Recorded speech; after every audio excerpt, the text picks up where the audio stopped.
You are listening to a Cult Talk Network podcast.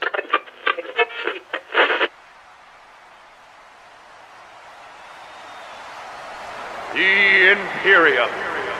How mighty its aspect. How far-reaching its boundaries. As one world dies, 10 more are brought into the fold. Fear us, for we count the lives of planets, not men.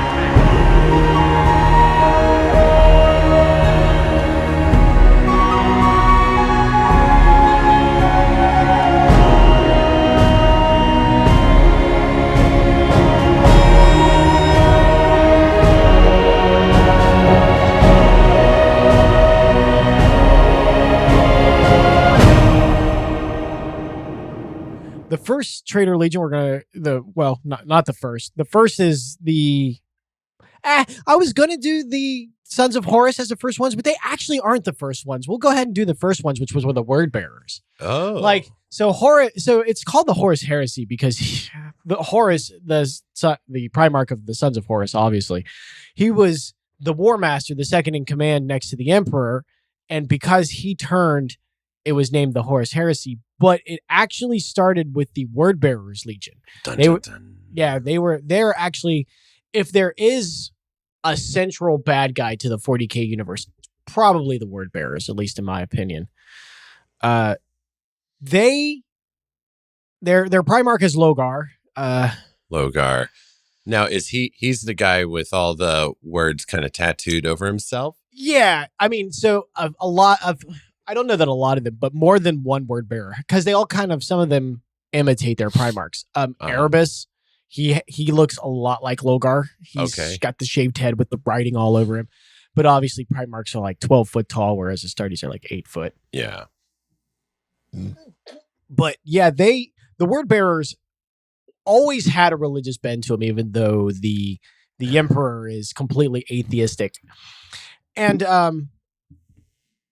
kind of an interesting side note for me with the word bearers is I think the word bearers specifically show that they help show us a side of because each one of the Space Marines legions is supposed to be kind of a representation of the Emperor's personality as a whole. Yeah. The Primarchs are like distilled, like if a beam of light is the Emperor, the Primarchs is if it's hit through a prism and dissected into all the different colors. And so the legions are kind of the same way. I actually think that the fact that the word bearers were on a religious bend from the start might speak to the fact that maybe in the past, the Emperor himself was not against religion until he saw the toll that it took on humanity. We just, we don't, but the fact that it's existing out of like people that derive from his genes through this kind of, yes. And Logar was always like it's there. Yeah. Logar, the Primarch, was always looking for something to worship, a bigger power to believe in. Right. And if they're all supposed to be certain aspects of the Emperor, well, then that would imply that at some point in the Emperor's life, he was searching for something higher, or at least he had the understanding of the need for religion, right? Or even just had it. Maybe he still does, even though he kind of like, tell me if I'm committing a heresy here, but yes, if you have to ask, the answer is yeah. The answer is yes. But like he just kind of logically decided, like, okay, there's this part of me in there that does want this. It'd be nice, but we can't have this, and so I'm making this a hard law.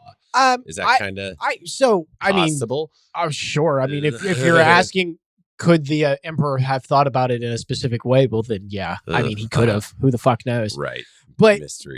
But either way, I think it shows that when the Emperor, let's say, was, for lack of a better term, growing up in his infancy, young adulthood, the first few hundred years, first few millennia that he was just kind of fucking around, he might have not been so anti-religion, right? Which is just kind of an interesting thought I had. Yeah.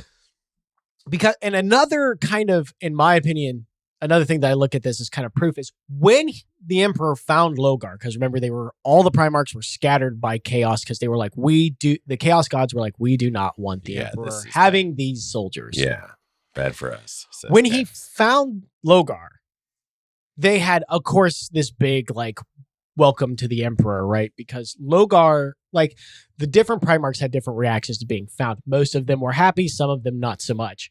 Logar, on the other hand, because he was so religious, he saw the Emperor as like this deity, so he threw this big long party. And it actually mentions that they included worship in this ceremony. Oh. And the Emperor was there.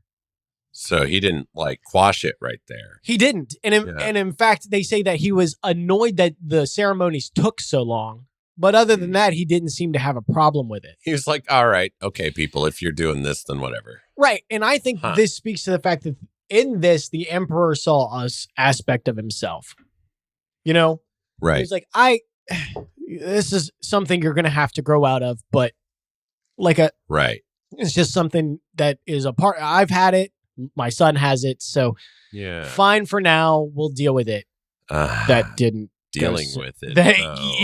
Yeah, you got it. That's the thing, Big E, is deal with it late. Like, if that was the reasoning, I get that. Right. I understand. First impressions are important, especially father to son. And of course, we can only speculate, I guess. Sure. Yeah. I mean, listen, the opinions of the Emperor vary, all from he is a tyrannical, like Hitler on steroids-esque character, to a benevolent God that he's the savior playing the long game. Yeah, and he just had to do what he had, the brutal things make the tough calls. And everybody seems to have kind of their own opinion, and that's why we're going to be doing a whole episode just on him. Right. Yes. Because, like, that's a lot to tackle. Good God. Yeah. That is a web that, first of all, that episode is going to have no answers. There just aren't answers to be had about the Emperor. Right. Stuff about his thought process and what he truly believes and what is virtually non-existent. Right. And the ones that are, you can't believe anyway. Because Warhammer. Yeah.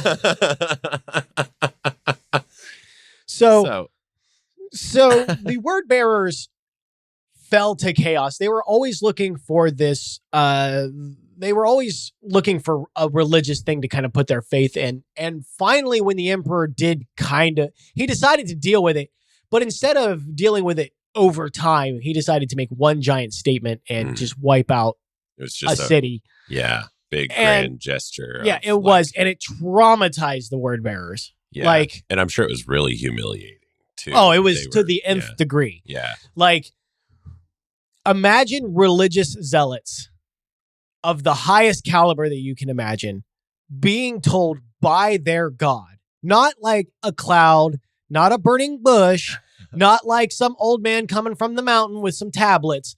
Like, I'm talking capital G God walking down from the sky, white robe and beard, being like, you guys are embarrassing.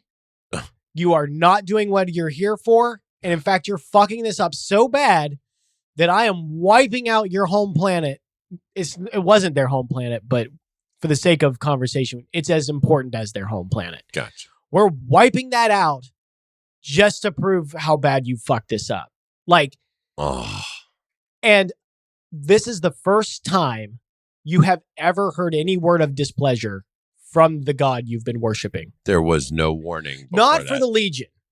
Wow. Logar had been talked to several times. But I mean, still, there's a vast difference between being like, hey, man, you need to knock this off. Right. Hey, this is not really how we do things. And then going, okay, you didn't listen the first two times. Now we're doing full planet-wide destruction. Yeah. Like, come on. That's we're going to take a summer retreat, you and I.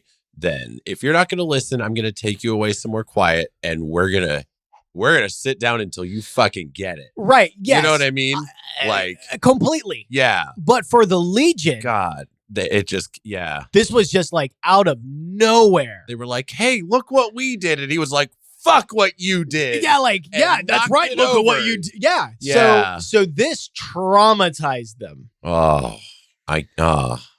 And what's worse is, instead of doing it himself, the destruction, he had one of the other legions do it.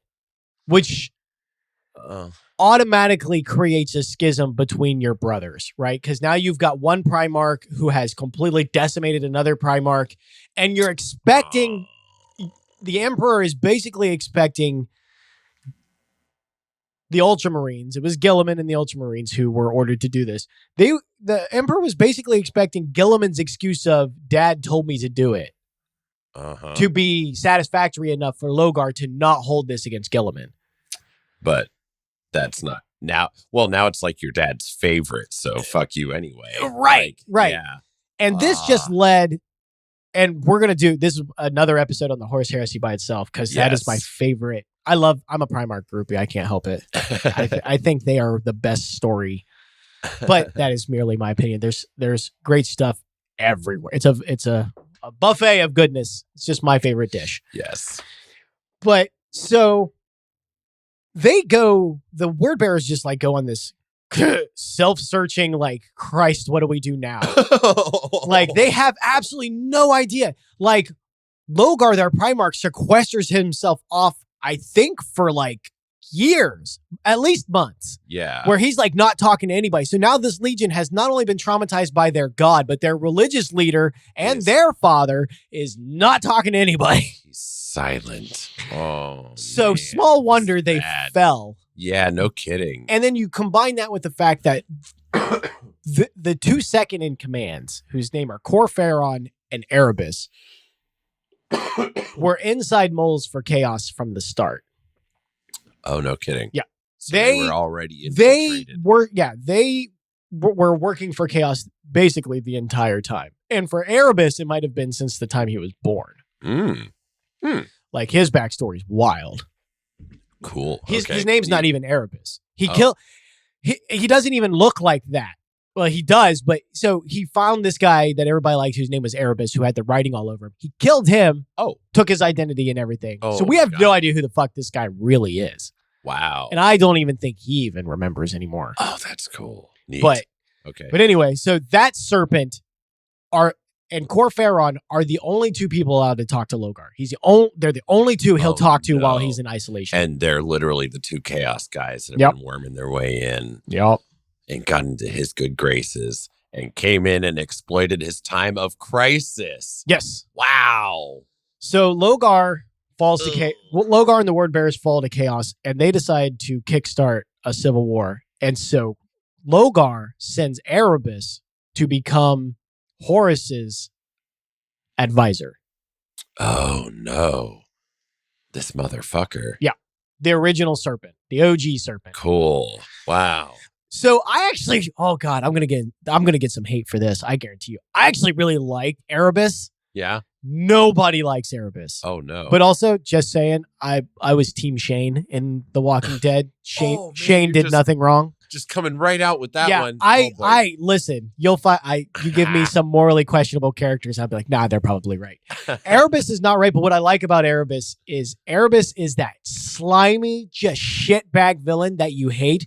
He never gets his comeuppance. He worms his way out of it every single time. This guy kind of reminds me of Wormtongue from the Lord of the Rings. Yeah, he's a lot like that. He gets his comeuppance. Why can't Erebus? Oh no You're way. Kidding me. Nope. I don't like it. So that we'll go ahead and let that. That's a good transition into the second Traitor Legion, which is the Sons of Horus. We're leaving that cliffhanger. Cool. Okay. So off to Horus. Oh yeah, yep. So Erebus is sent to Horus, and Horus. I haven't heard a lot of people speak on Horus's behalf. Horus seems to be, from the get-go, just a cocky kind of arrogant bitch. Okay.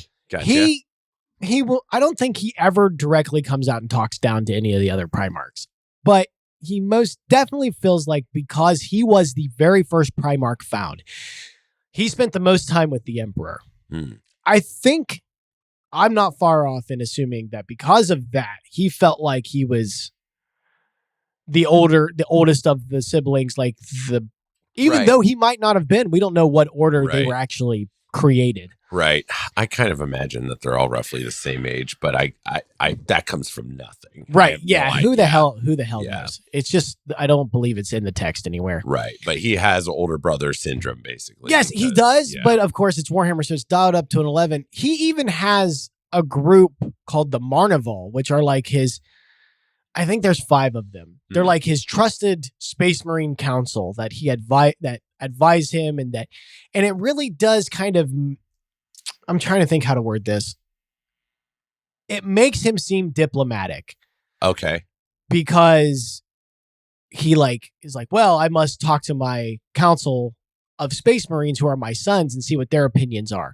But for the fucking life of me, I have not found a single time where he's followed their instructions counter to what he wanted to do already.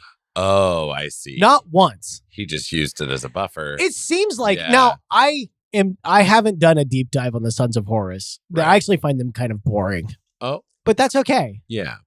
I still like anything I say in the negative is still within the realm that I think this stuff is sweet. Right. So It's when I say simply something by comparison of things that right, really yeah. So do when I get say you this is excited. boring or I don't like this or I think this is crap, it's like it's in comparison to the rest. Right. Yeah. But yeah, I've not found a single instance where he actually has a powwow with them and he didn't side with them because they were siding with him. I've never found a case where he's like, oh, I want to do this thing, but they told me not to, so I better not. Right. So yeah, I questioned whether or not that was a tactic or whether it was a legitimate thing. he Right. was Well, doing. it does give you an air of like, no, I'm open to advice. And, It you know what does, I mean, it's like I but have a it- council I consult. Like Right. that says a lot Yeah, to people, whether or not you're not saying whether or not you. agreed. Right. So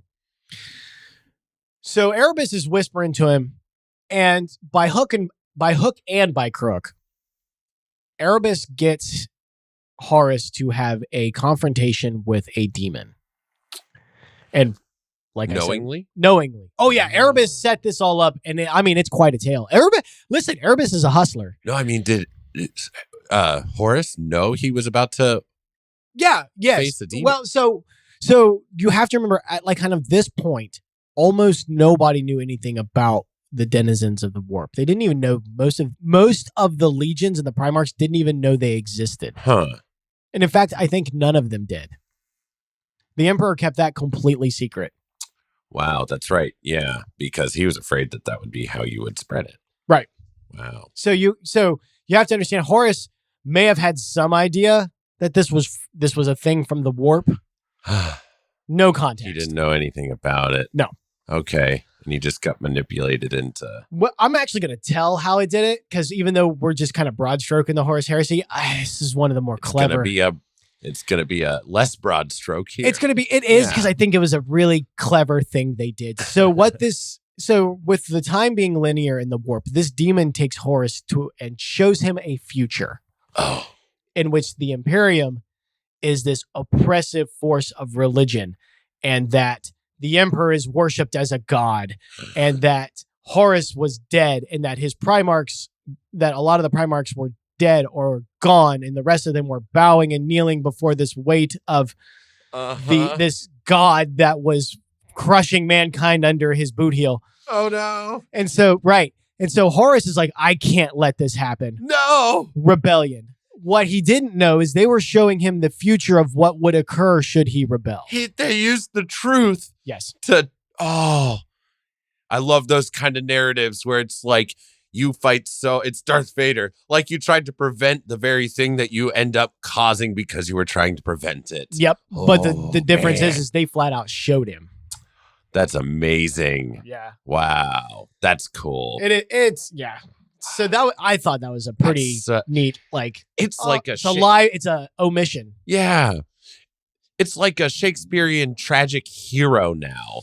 Like, you know what I mean? Like that one tragic little flaw that gets exploited and then it turns everything on his heels. He thinks he's saving the day. Yes. Oh no. Horus. But what's also kind of interesting though is that Horus winning, and I believe it was shown in a prophecy, Horus winning the heresy was considered to be the best case scenario. Oh my God, really? If your goal is defeating chaos. Really? Yes.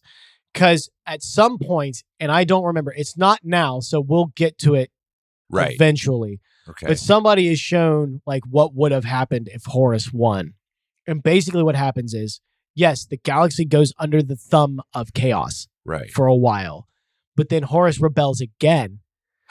All of humanity is wiped out in the battle, and chaos starves to death because there's no more human emotion to create it. Oh. Humanity goes, chaos goes. No kidding. Yeah. So best case scenario asterisk. God damn, 40K is fucking dark. Brutal. Yeah, there's not a whole lot of winning this scenarios. This is what we're up against here when we're talking about this stuff. So I will tell, I think this is I will tell you kind of a reality of 40K that kind of settled on me not too long ago, that in the universe of 40K, victory almost always means death. Whoa. Like, wow. So like the Death Corps of Krieg are a perfect example of this. They almost always succeed in their mission, but there's almost always none of them left at the end. Yeah. Wow. And so that seems to be kind of the 40K thing. If you want that victory, you're going to have to pay the ultimate price for it. Jeez, that seems to be the metric for which victory is measured by the creators of 40K. Victory is always going to cost you everything, basically. Like, it's what it seems like. In order to have I love that. I mean, I know that's just dark as fuck and bleak as hell. I mean, it is to have kind of as one of the backbones of your universe. But boy, like that's a hell of a mindset to I mean, it is. That's quite a survive. Like if you walk into like the world with that mindset, I guess you would build an empire across the stars. I mean, you definitely can find times in real history where that mindset has led to some crazy outcomes. Yeah. Good plug. So here's an example from history. If you haven't listened to our podcast, Weird Shit, boom, we actually cover. It's one of the episodes that's come out recently. Yeah. It's about battles that inspired heavy metal themes. Yeah. And this also leaks into one of my new kind of hobbies, one of my new kind of obsessions is the band Sabaton. They do metal songs based on war.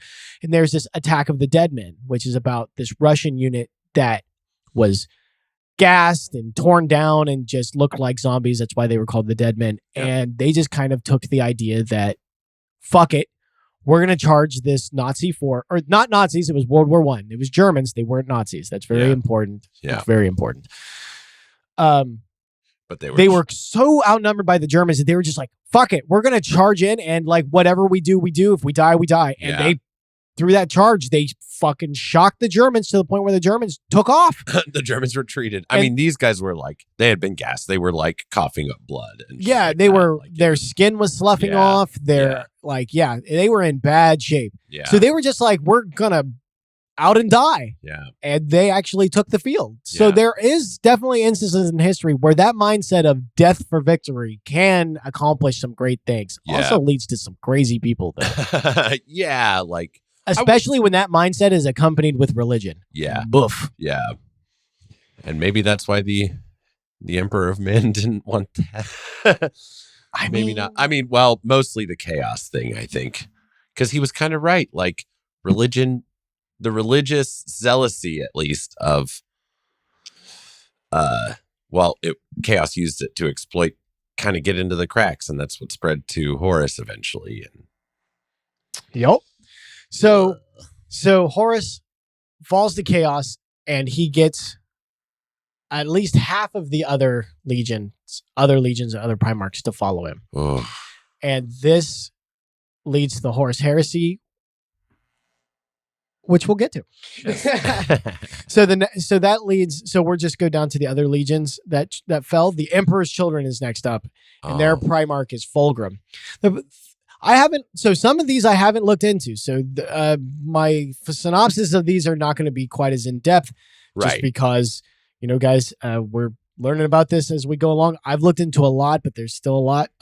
So the Emperor's Children, their Primarch, Fulgrim, he became, from one way or another, obsessed with perfection. Oh, you could see that. I just looked up an image of him. He just to see that, and he looks like without the. Oh, I was gonna say without the wings. He even has like little wings on his shoulder pads. He's gorgeous. Yeah, his armor is perfectly Pristine. clean, and He's got long, flowing, straight hair, silver hair. Yeah, his features are immaculate, yeah. but that's also the way he comported himself in war, right? If you used a weapon, you were perfect at it. If you executed a battle strategy, you were perfect at it. Right. And on my cursory glance, what seemed to happen with Fulgrim, as far as the perfection thing, why he was so obsessed with perfection, is he fell to this planet that was very stratified. Like there was the rich and the poor. Okay, very class. Yeah, sorta. and he landed on the poor side. Oh. And so he seems to have developed kind of the mindset that he needed to do things to the nth degree on behalf of the poor people that he was fighting for. Oh, cool. I could be wrong about that, but that's what it seems like to me. Right.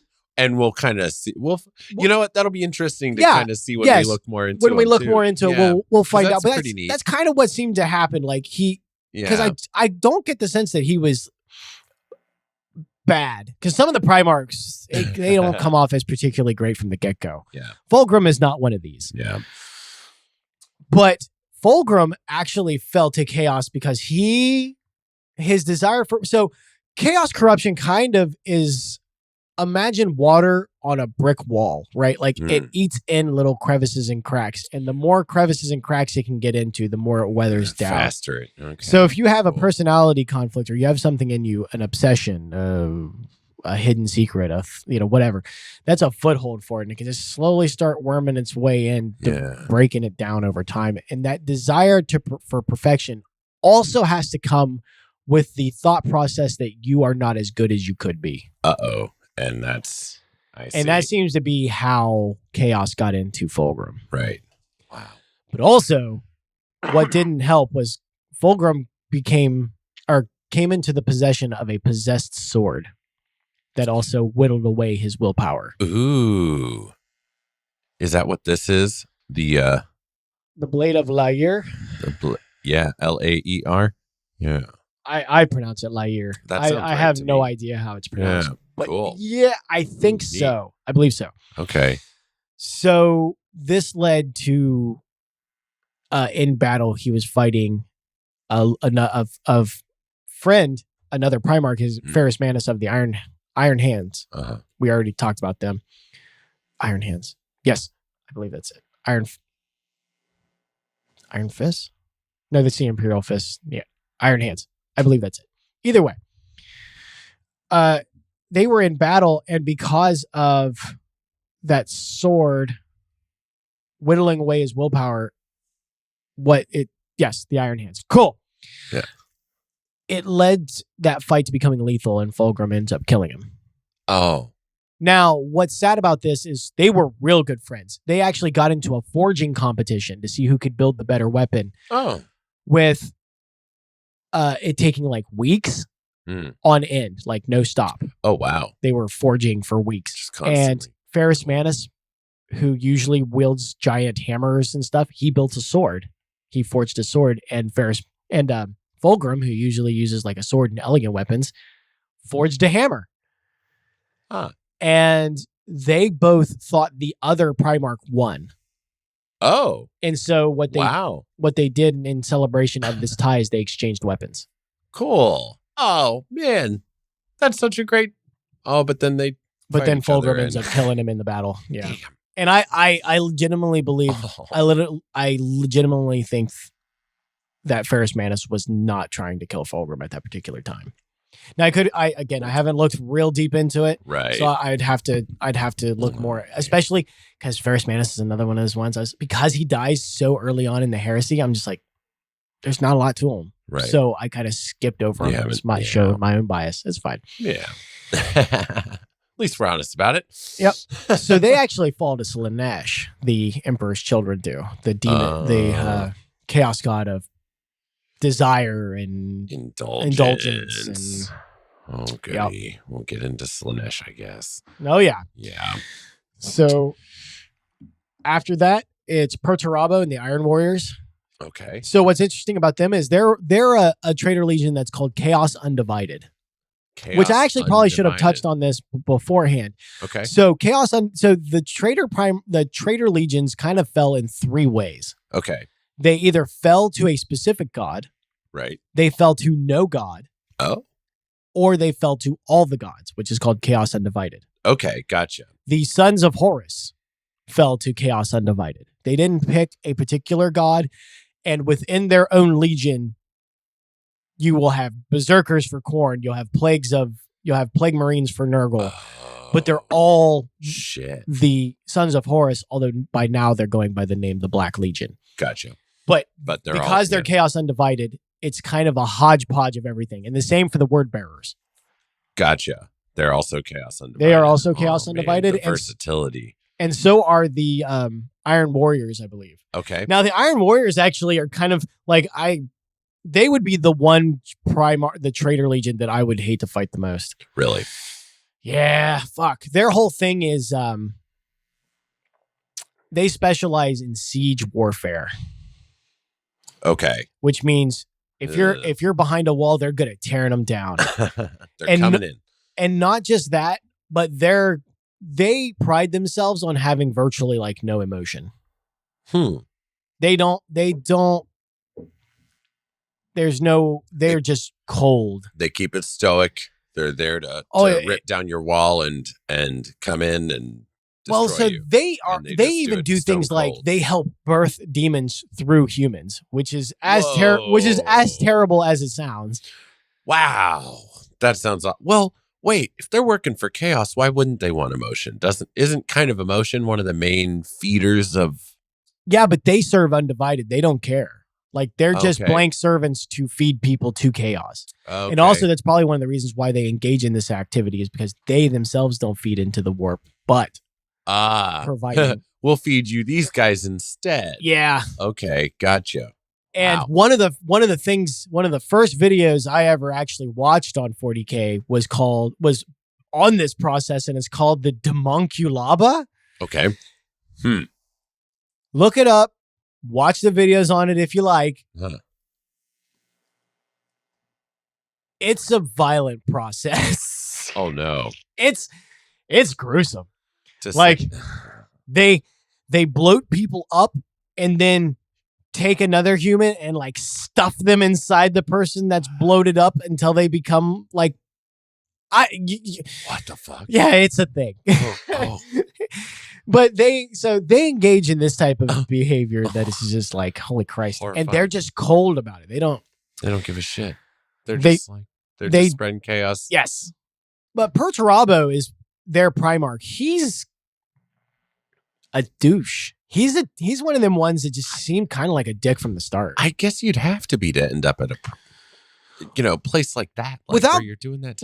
Without going into his backstory real hard, like when he first took over his legion, he instituted the practice of decimation, like the Roman practice of decimation. Oh, wow! Because he said that until he got there, they had not lived up to their potential. Okay. And so for those of you that don't know what decimation is. Let's hear it. Right. So decimation is, and help me out with this, Eric, because you're familiar with it too. It's you divide your men up into groups of 10. I believe so. Yes. And then everybody draws a stone, a black or white stone. And there's one black stone for every 10 people. And the person that draws the black stone then gets beaten to death by the other 9. Yeah. So those are some details I didn't know about, but I know it was like you definitely kill every 10th man. And there probably were some different ways. I'm sure there were different ways of instituting it. But that's kind of one of the ones that sounds very Roman to me. That would be that would be something the Romans would do. So because he was like, you guys did not live up to your potential, we're doing it.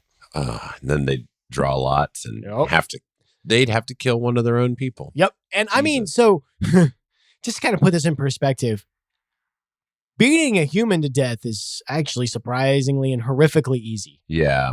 Like I mean, really, you could punch somebody and they could fall over and die. Hit their head and whatever. A Space Marine, on the other hand, is very different. They have 2 hearts. They have reinforced bones. They have extra muscles. They have so that would be a long, drawn out process, right? Because they can just take. That's what they're built for. In a lot of ways, taking damage. Just continue enduring and just tank through that shit. And they're just using their hands and feet. Oh, so man. it's like, fuck, that would be fucking Warhammer. Right. So that would just be rough. And Perturbo was like that. No wonder they were cold and emotionless. Man, you'd have to be. You'd have to be. Yeah. That's what he expected of them. Yeah, because these guys are these chapters are legions. Legions. Chapters is later. Yeah. But the people around you are basically your family, your brothers and shit. They're actually they actually refer to themselves as battle brothers. Oh, see? Man, and kind of one of the things that, and this is, you're going to hear this a lot. So just, it's something more that I'm going to have to look into. Yeah. But one of the things that seems to be is when you create a Space Marine, they get this thing that's called the Black Carapace, which is another organ that they receive. Oh. It does a lot of shit. So I'm not going to touch on all of it. But one of the things that it does, and I'm putting question marks around this because it's a little fuzzy, but what it seems to do is it gives you the experience and combat memories of the Space Marine that had the Black Carapace before it. Oh, okay. And so they make, that's why, so there's a big effort when you're in battle to always retrieve the bodies. Because they need that organ. And there's a big effort from the Traitor Legions to recover your bodies so that they can have more, because they don't have access to creating the Black Carapace. Okay. They have to steal. They have to come out of a body that already has one. Yep. You can't make more. The Imperium can. The Imperium. Oh, but the Traitor Legions cannot. Got it. They don't have access to that. And so by taking those, they're boosting themselves and taking away right. that So you have potentially, if they have memories, you have people that have had memories of friends in battles for decades, millennia. Wow. That now have to beat a variation of their own friend. So if you had a friend that died and then his Black Carapace went into this other guy. Yeah. He now has all the experiences of your friend. Wow. So it makes sense to me that some sort of connection would transfer over. Right. So, so you could potentially now be decimating your own buddy. Yeah. Jeez. Oh my God. Oh, chaos.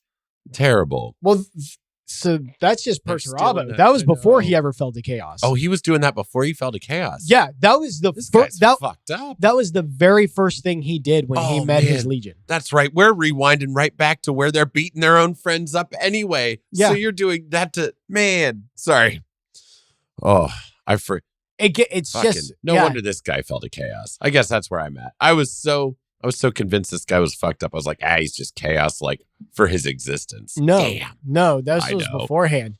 And what seems to be the cause for him is there was an uprising on his homeworld, and that offended him so bad that he issued the order. And this, we actually haven't talked about this yet. I don't think so.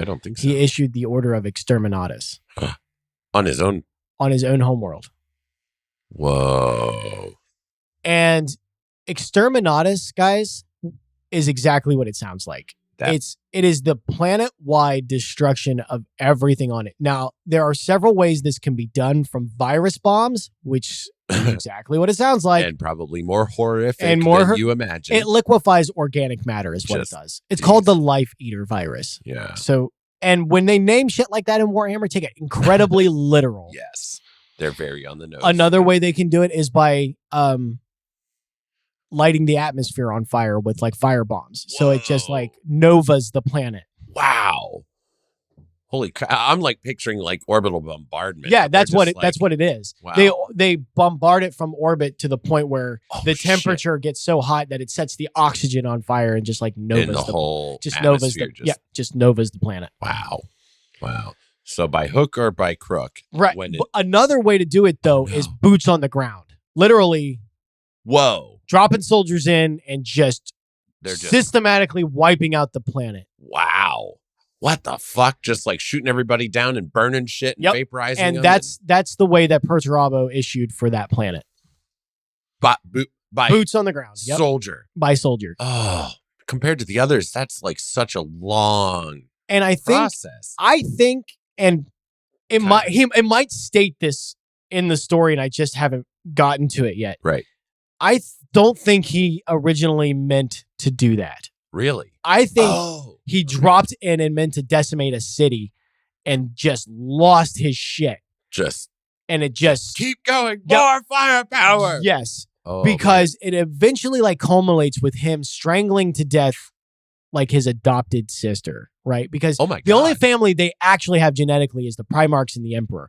But this planet he landed on, he ended up with a royal family. He was like raised with people. He was raised with people. Family. Yeah. And so this woman that had acted as a sister, he ends up strangling her to death. And I mean, he's a Primarch. He's 12 foot tall. So it's like putting 2 fingers on her throat. I was going to say, like, what do you do? Just lightly pick her up and her like, she ends up just like chewing him to pieces, which good for you, lady. Like a 12 foot tall Primarch. And she's just walking up to him, giving him the business while he's decimating a planet. Like, and so he strangles her to death. And right about the time the life leaves her body, he's kind of like, I've lost it.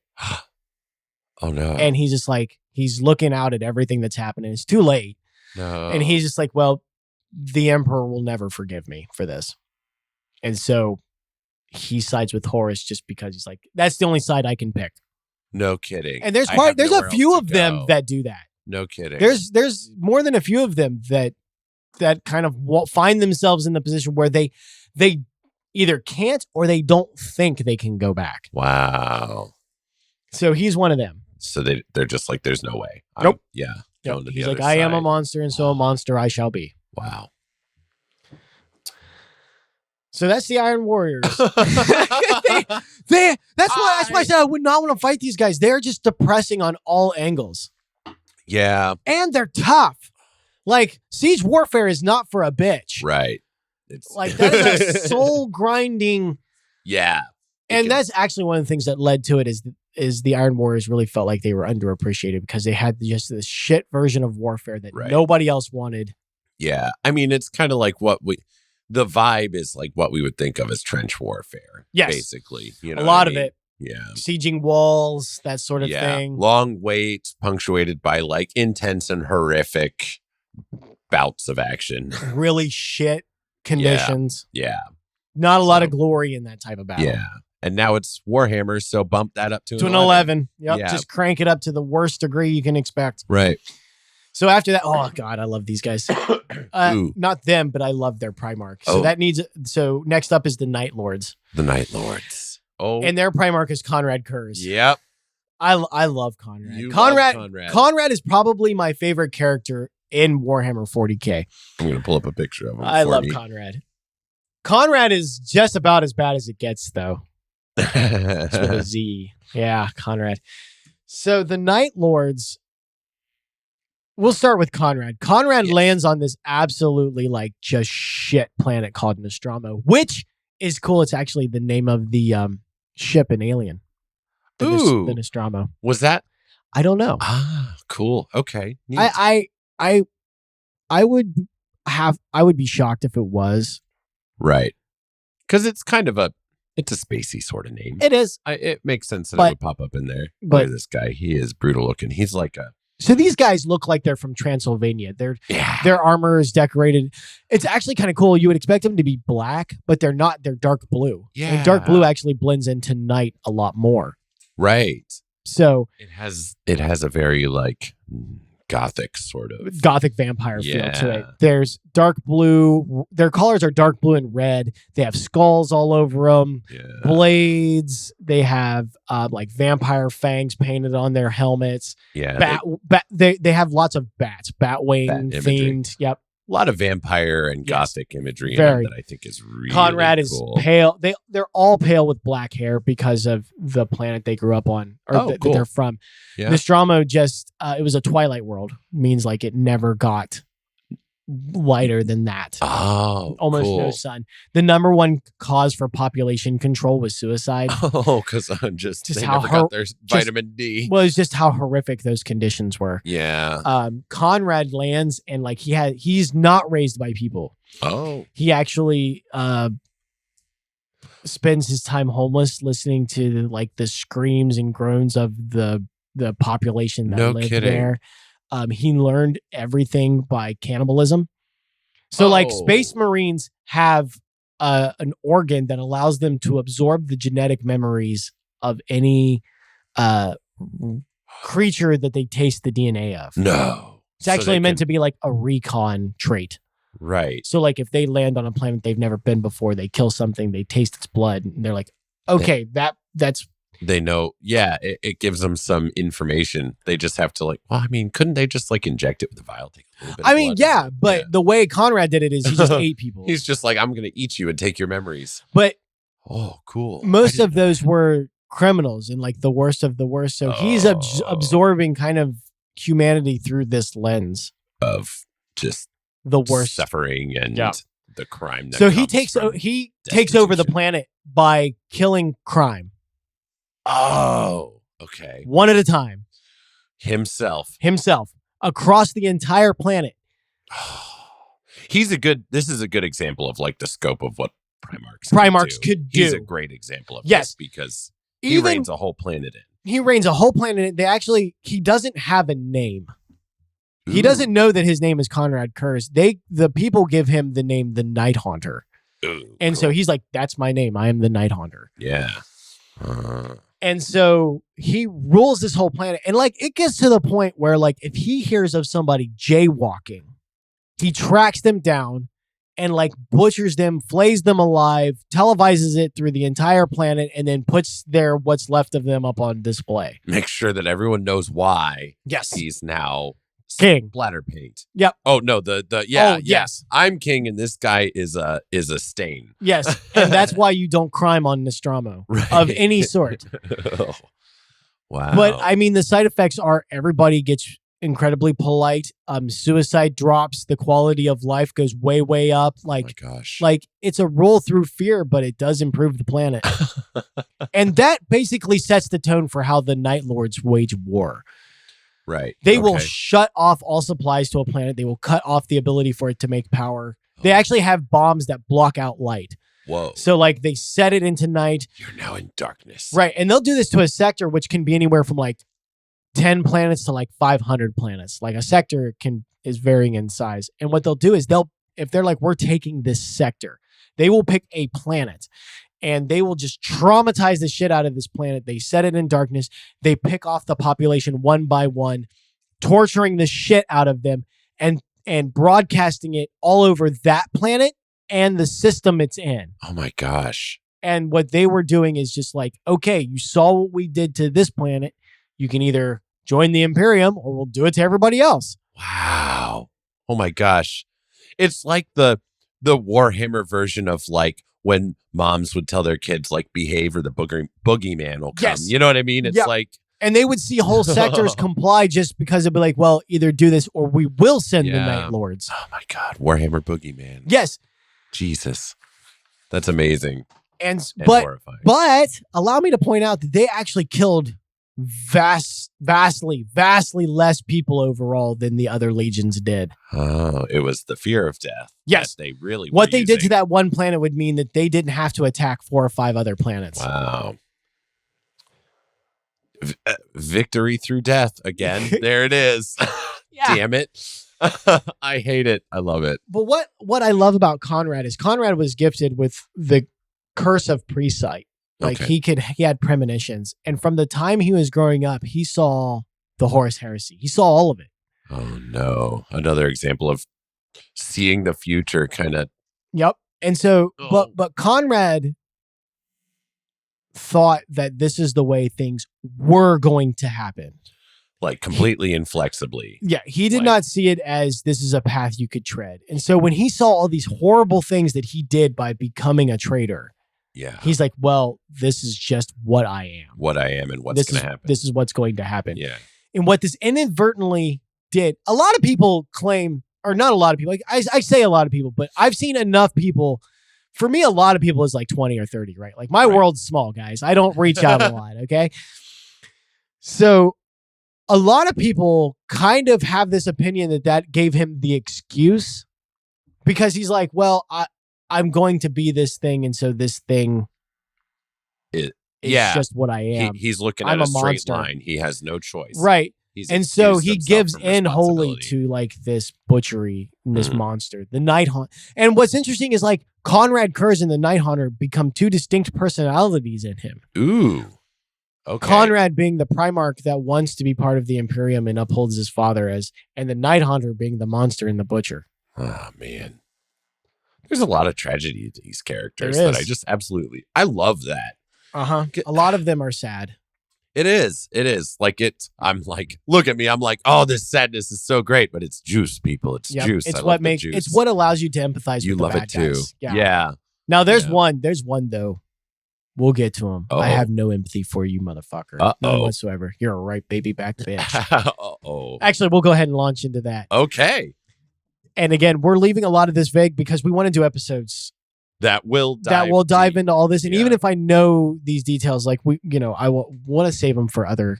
Right. And feel free to look them up, guys. Like you don't have to wait on us. There's Right. plenty of guys that have done videos on this. Like that have done great. Go check them out. Yeah. But we'll be doing them too. Oh, yeah. So this leads on to the one. I love his Legion. It's probably my favorite Traitor Legion, my least favorite of the Primarchs. Uh-huh. And that's fucking the Death Guard with Motarian. Now the Death Guard and by the way, the Nightlords do not serve any chaos.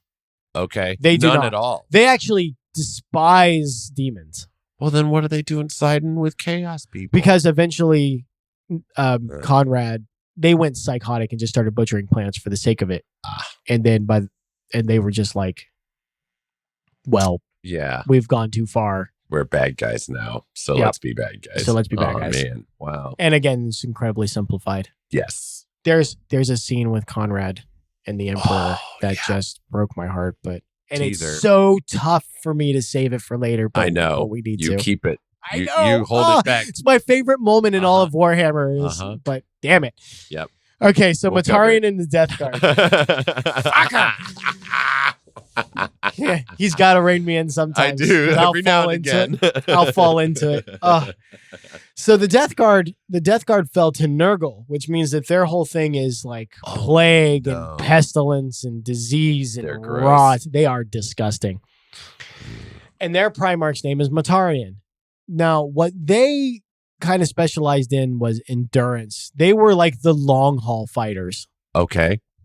They would outlast you. They would specialize in plague warfare. They would expose themselves to toxins, so they would build up resistance so they could use them during the battles and it wouldn't affect them at all, which Right. actually kind of ended up fucking them. Really? Yeah, that tolerance to toxins really comes back to bite them in the ass. Oh, man. Another teaser. Fuck. So Motarian goes to this planet that is basically toxic if you go too high. It's basically Okay. settled by a cloud of toxicity that kind of rolls over the planet and shades everything in green. Right. Their colors are green and so very toxic, Gross like and diseasey yeah, colors. yeah. And yeah. And Yeah.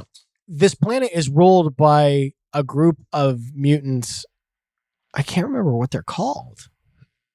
On his homeworld? They have a very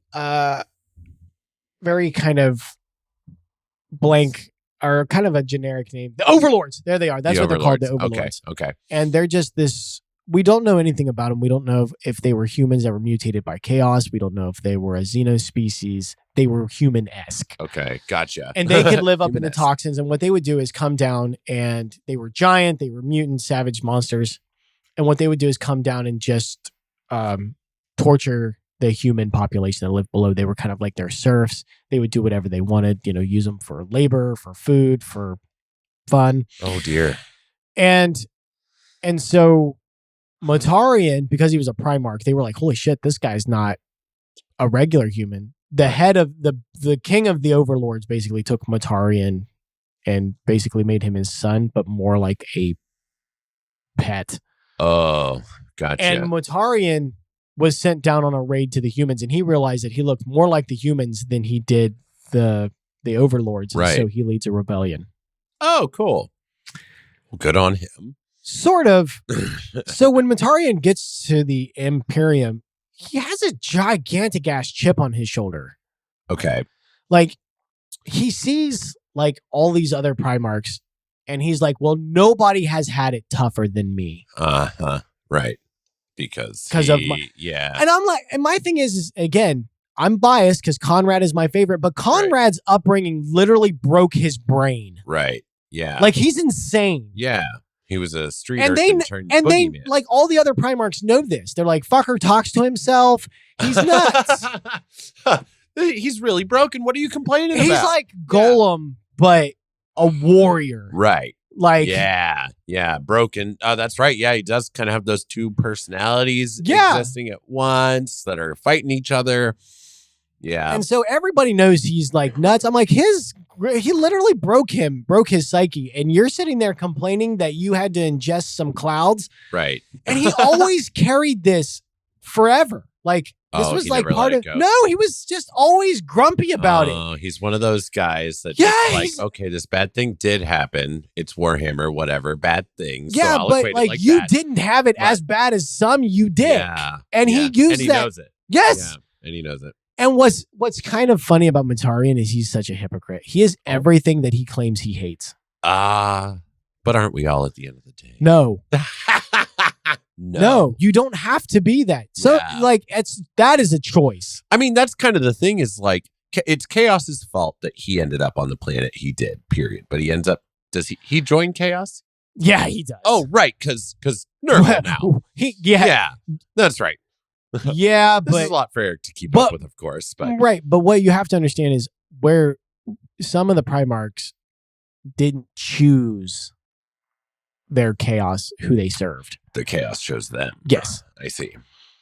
So Mortarion always from the get-go, if he didn't get the accolade that he felt he deserved, like, he'd be like, oh, well, they had it much easier from the start. Like, that's kind of the way he... Okay. So that's... If I didn't do well, it's because of this past thing, so it's not my fault now, and fuck you guys. Or if they did better, it's because they had it better. They had it better. And he kind of approached this... Well, Lehman was raised by wolves, so of course... Right, like, no matter how bad somebody else's upbringing was, he managed to, like, kind of mentally gymnastic his way into how his was worse. Yeah, and it's not my fault because mine was worse. And right.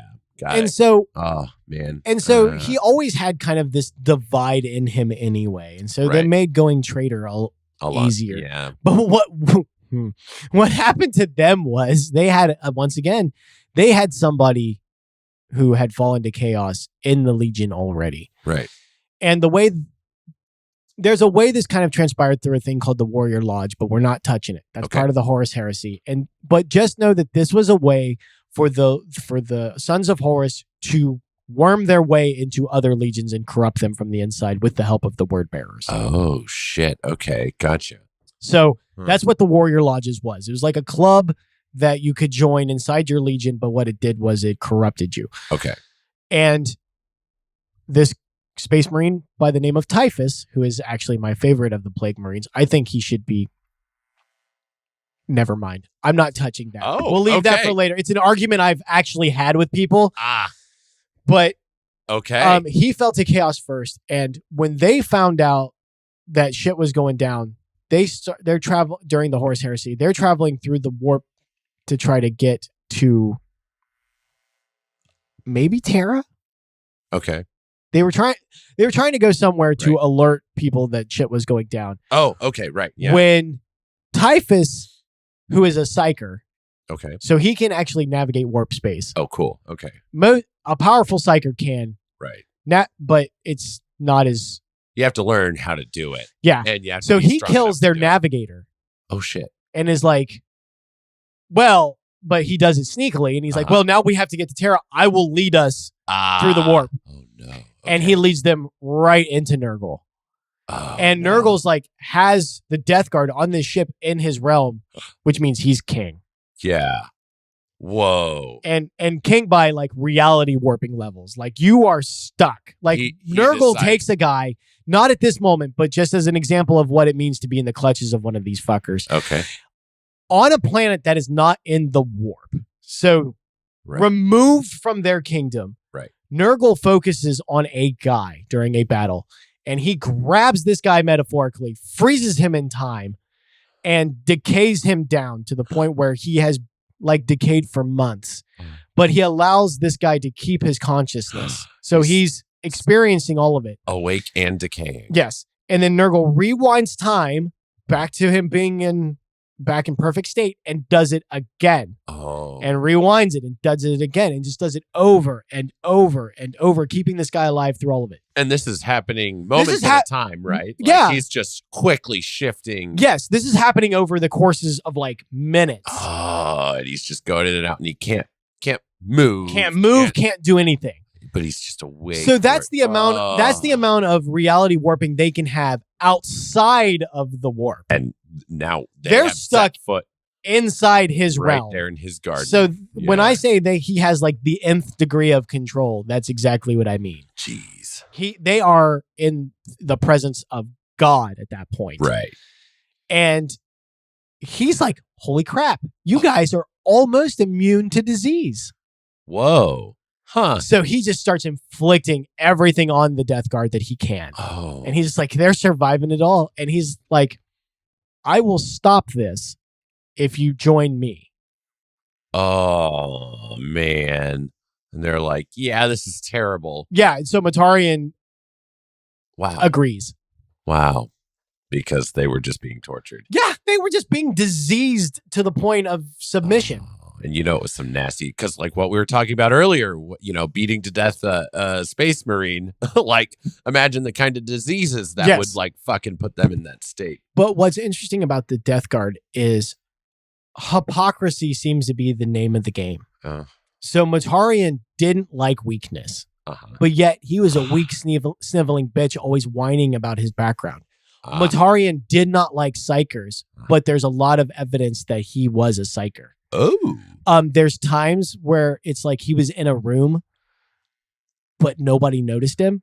He's a goddamn Primarch. Like with the Raven Guard in Corvus Corax, that makes sense. That's actually like his specialty. He's a ninja. Right. Not Matarian. Oh. So how did he avoid being noticed? Probably psychic power. Oh, got it. Interesting. Oh my God, he is the Emperor's self-loathing. Yeah. No shit. His pride, Cool.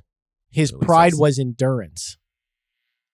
And Nurgle broke the fuck out of it. He showed that endurance to be not ineffective. Yes. It was broken. Yeah, it's like, oh They no, could not endure. Yeah, you're not as tough as you think you are. You're not the thing that you are the thing that you hate. are what you hate. You are weak, and I'll show it to you. And that kind of seems to be the Death Guard's kind of MO. Oh my God.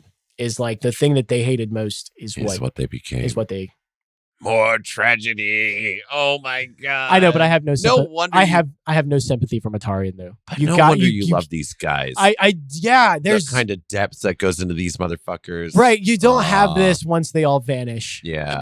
But there's, you have, I'll name drop a few that aren't going to make sense. You have like Dante of the Blood Angels. You have Tushan of the Salamanders. Yeah. You have Bjorn of the Space Wolves. These are all guys that carry all the weight that Primarch stories have, but they're just regular Space Marines. Right. But this is like the gods battling. Like, I love it. It's like a civil war in the Greek pantheon. Like, yes, please. I mean, for real though, it's like that level, because the Greek gods were definitely petty enough, Oh, for sure. Not to call the Primarchs petty, but they're petty. Yeah. They're petty by their own standards. I'm just afraid one's going to come down out of the sky and smash me if I dissent too much. So the thing is it's like, it's not petty by our standards, but when you realize what Primarchs are capable of, some of the fights they have are petty as fuck. Yeah. Because they are like god level people. So yes. Like crazy shit, but right. At the end of the day, they would be like the top tier in a lot of world, in a lot of fandoms, in a lot of fictional worlds, but not here. Yeah.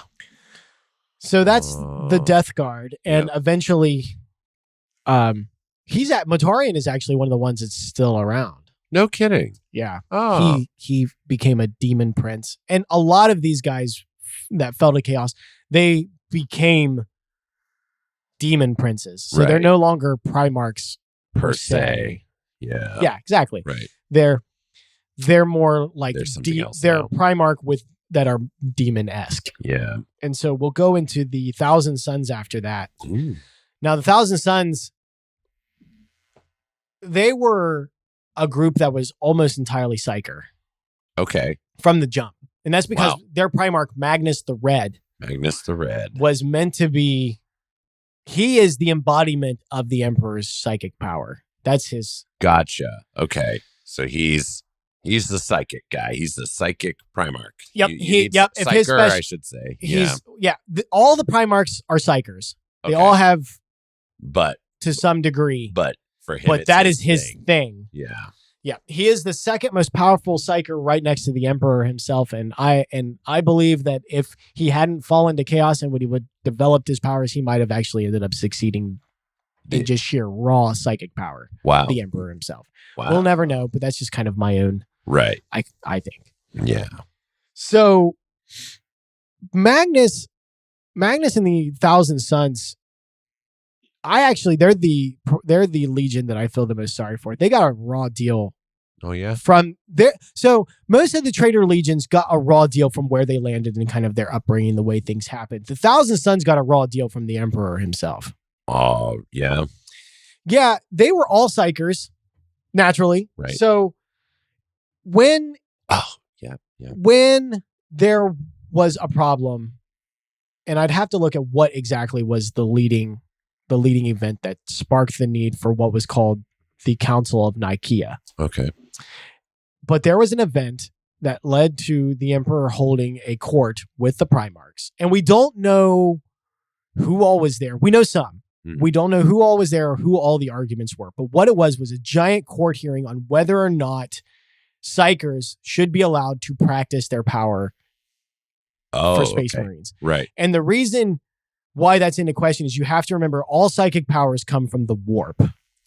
Which is, of course, Just asking. It's like dangling a fish on a hook, Yep. right? Yep. And the more psychically powerful you are, the more you stand out in the warp to these things looking. Okay. The brighter you become in the warp, the more psychically powerful you are. So as Magnus is getting more and more powerful, He's getting brighter and brighter. getting brighter and brighter, and his whole legion as well.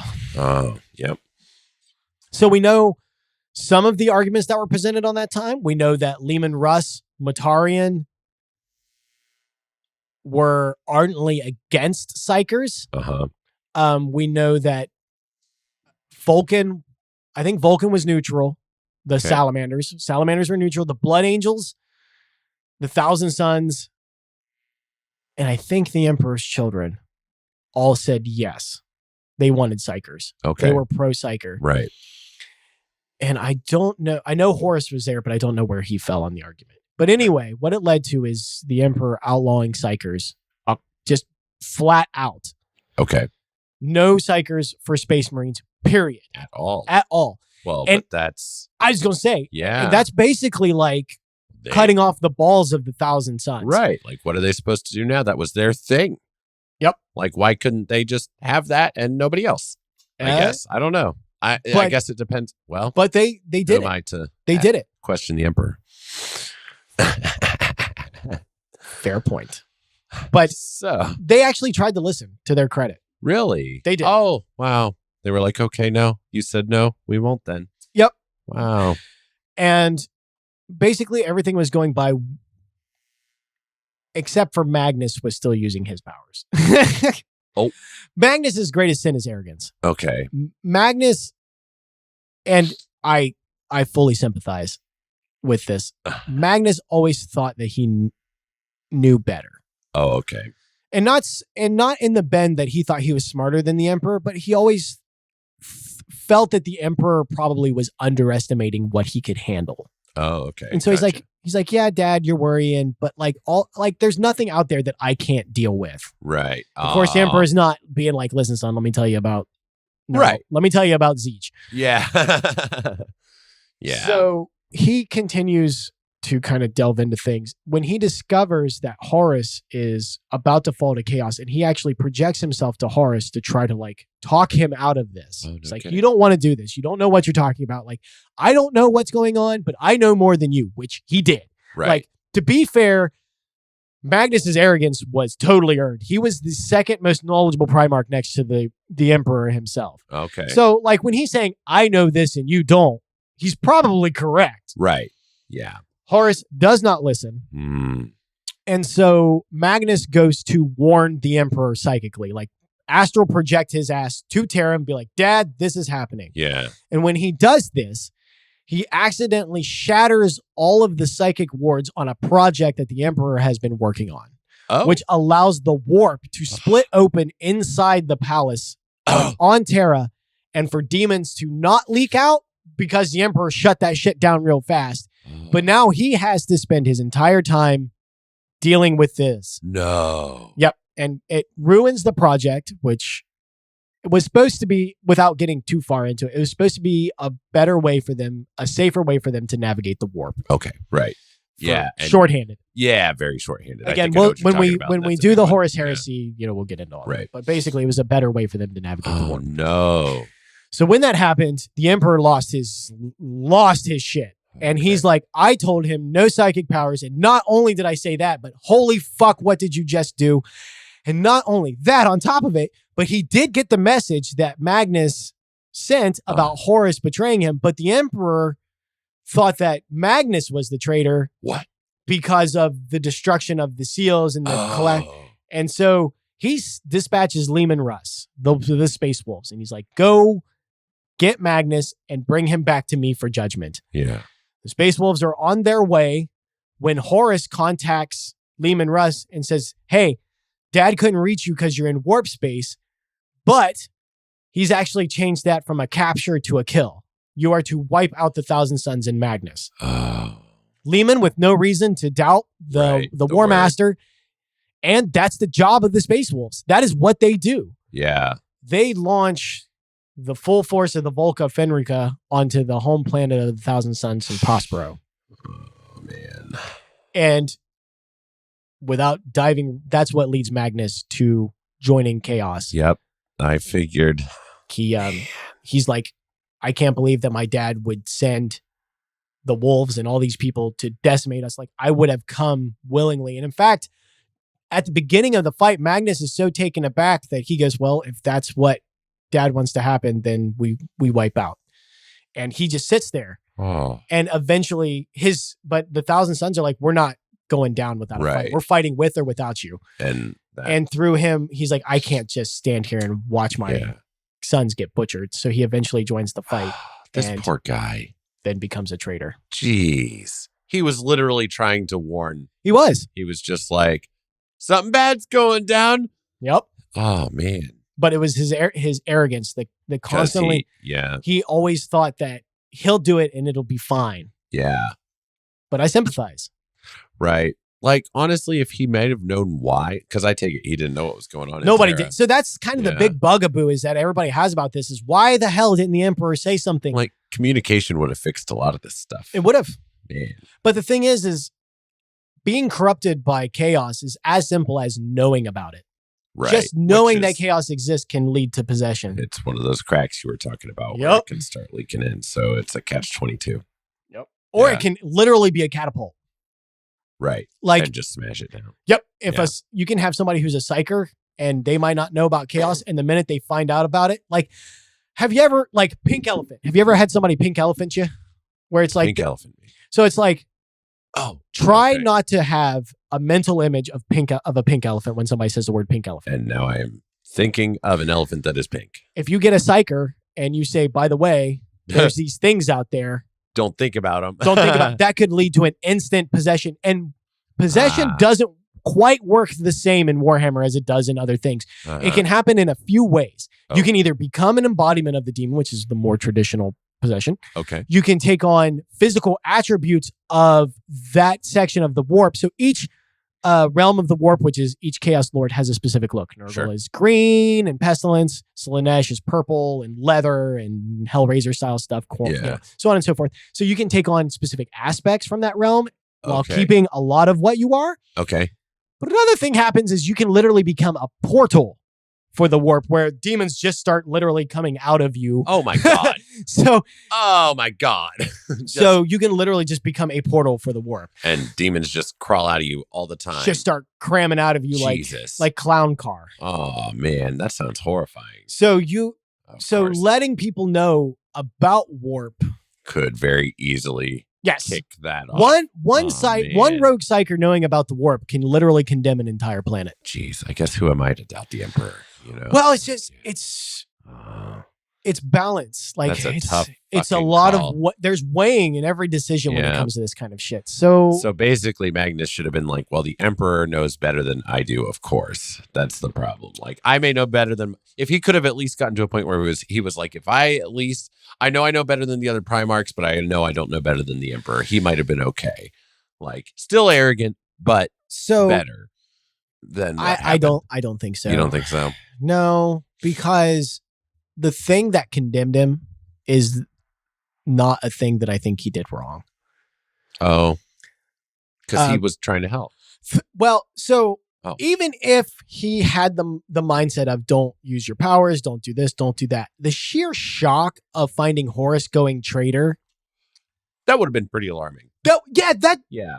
I don't think he would have handled that different. I think his immediate reaction would have been what it was. That's a good point. Like if there's an emergency, I'm not exactly obeying traffic laws. You know what I mean? And this is not an emergency like this is like a lady That's having a birth in your back car level emergency. Exactly. This is like you're finding that the British are coming level. Like, yeah. Yeah, that's a good point. Like, holy shit, you know? Like, incoming nukes, motherfuckers. Right, Get yeah. down. So I just don't think he would have handled it any differently. I think the outcome Still would have been would've the same. Yeah, damn it. I just don't think there's anything that Magnus could have done. Yeah. And so, whereas I don't feel sorry for Matarian in the slightest. Yeah, Right, I got clearly. a soft spot for Magnus. That was a rough spot to be in. I'm kind of sympathizing. And I'm an arrogant motherfucker. I am. You could see yourself doing something like that. Definitely, most definitely. Yeah. My ego is very tough to keep a lid on sometimes. Well, shit, I even think just a desire to do the right thing could land you in a spot like that sometimes. Like, you're just like, this is just important and correct, and I have to do it really quick, you know? Right, and but also, like, the thing is he wouldn't have been so easy for the demons to corrupt if he didn't have so much. Right. His need to consistently consume wisdom. That was his obsession, was wisdom. He wanted more. He wanted to know more. He didn't like the unanswered questions. Right. He wanted to know everything. Wow. And that's why he fell to the chaos god Zeech, which is the god of wizardry and fate and magic. So all these all the things that promise you answers. Yes. Yeah. Oh man. Wow. So that was the Thousand Sons. I like the Thousand Sons. Yeah. I need to look more into them. Right. Their aesthetic is really cool. It's kind of like Psychic Egyptian. Oh yeah. Oh yeah. I love there is not a legion that I don't like the look of. The designs they have on these things are so good.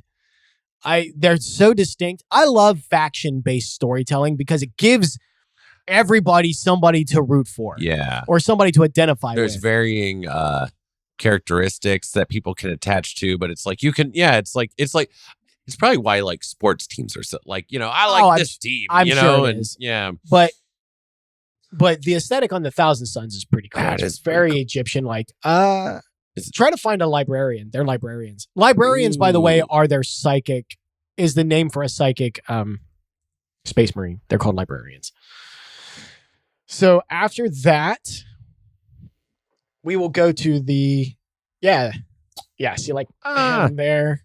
Oh, that's there you go. Nope, that picture you have There right we there. go. That's a good one. That's a good picture. So their armor's red. Yep, their colors are red and gold. I see what you mean about that kind of Egyptian. They have like that's cool, like almost like ox-like horns on this particular one. If you could zoom in, you can't. But if you could find a better, he's actually a named character, actually. But if you zoom in on his helmet, he almost has like a nonk on his. Ah, that's cool. Yeah, so they're very Egyptian-like. Cool. I love that aesthetic. They're very neat. So after that is the World Eaters. World Eaters. Now, the World Eaters are the Berserkers. They're actually fairly one-dimensional. They're very easy. Yeah. They're berserkers. No more, no less. They're just charging. They are melee troops. They use chain axes and they are just berserk. They will get into such a berserk state that they will kill the enemy. If they run out of enemy, they'll start killing their allies. If they run out of allies, they will throw themselves onto their own weapons. Just to cause more more blood. Whoa. They must serve Khorne. Khorne, yep. Okay. And their battle cry is blood for the blood god. Blood for the blood god. Of course. Nice. I've seen that in comments and stuff before. Yep. Yeah. Yep. That's from the World Eater fans. Cool. Their Primarch's name is Angron. Angron.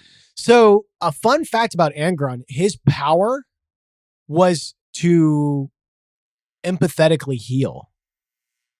Whoa. Really? All these blood let's spill blood people came from a guy that right.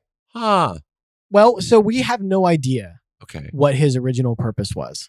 None. Okay. We don't know what Angron was originally supposed to serve. Okay. Because it's originally, so a lot of people kind of assumed that the Thousand Sons, or not the Thousand Sons, the World Eaters were meant to be like the shock troops of the Imperium, right? Okay. That's actually the Blood Angels. The Blood Angels are the ones that drop pod right into the middle of a city and they bust out and just slaughter everything. We don't know what the World Eaters were originally, what their point was. Okay. Because a lot of them didn't really find their calling until their Primarch came along. But in the specific case of Angron, he had in case you guys heard that, my dog is snoring. She's in the room next to us, and gee whiz. Snored across the house. But he had a technological device implanted in his brain from the planet, early on.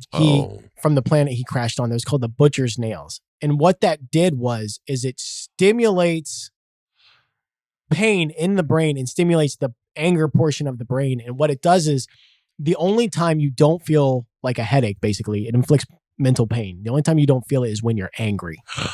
So you have to be constantly angry because if you ever soften up in your mood, you start feeling pain. Right. Oh, no. And so by the time Angron had come to his legions, he was a monster. He was just one angry motherfucker. And he did not want to join the Emperor at all. Oh, okay. So he's one of the ones who, like, I'm not about this. I don't want it at all. He landed on a gladiator planet and basically led a rebellion with the gladiators against the ruling class. And on the night of the final battle that was going to decide the fate of the planet, the Emperor shows up and is like, we got to go. Angron's like, I'm not leaving my people. So the Emperor removes him by force. Oh. And then all of the gladiators are slaughtered in that battle because their leader and their leader is gone.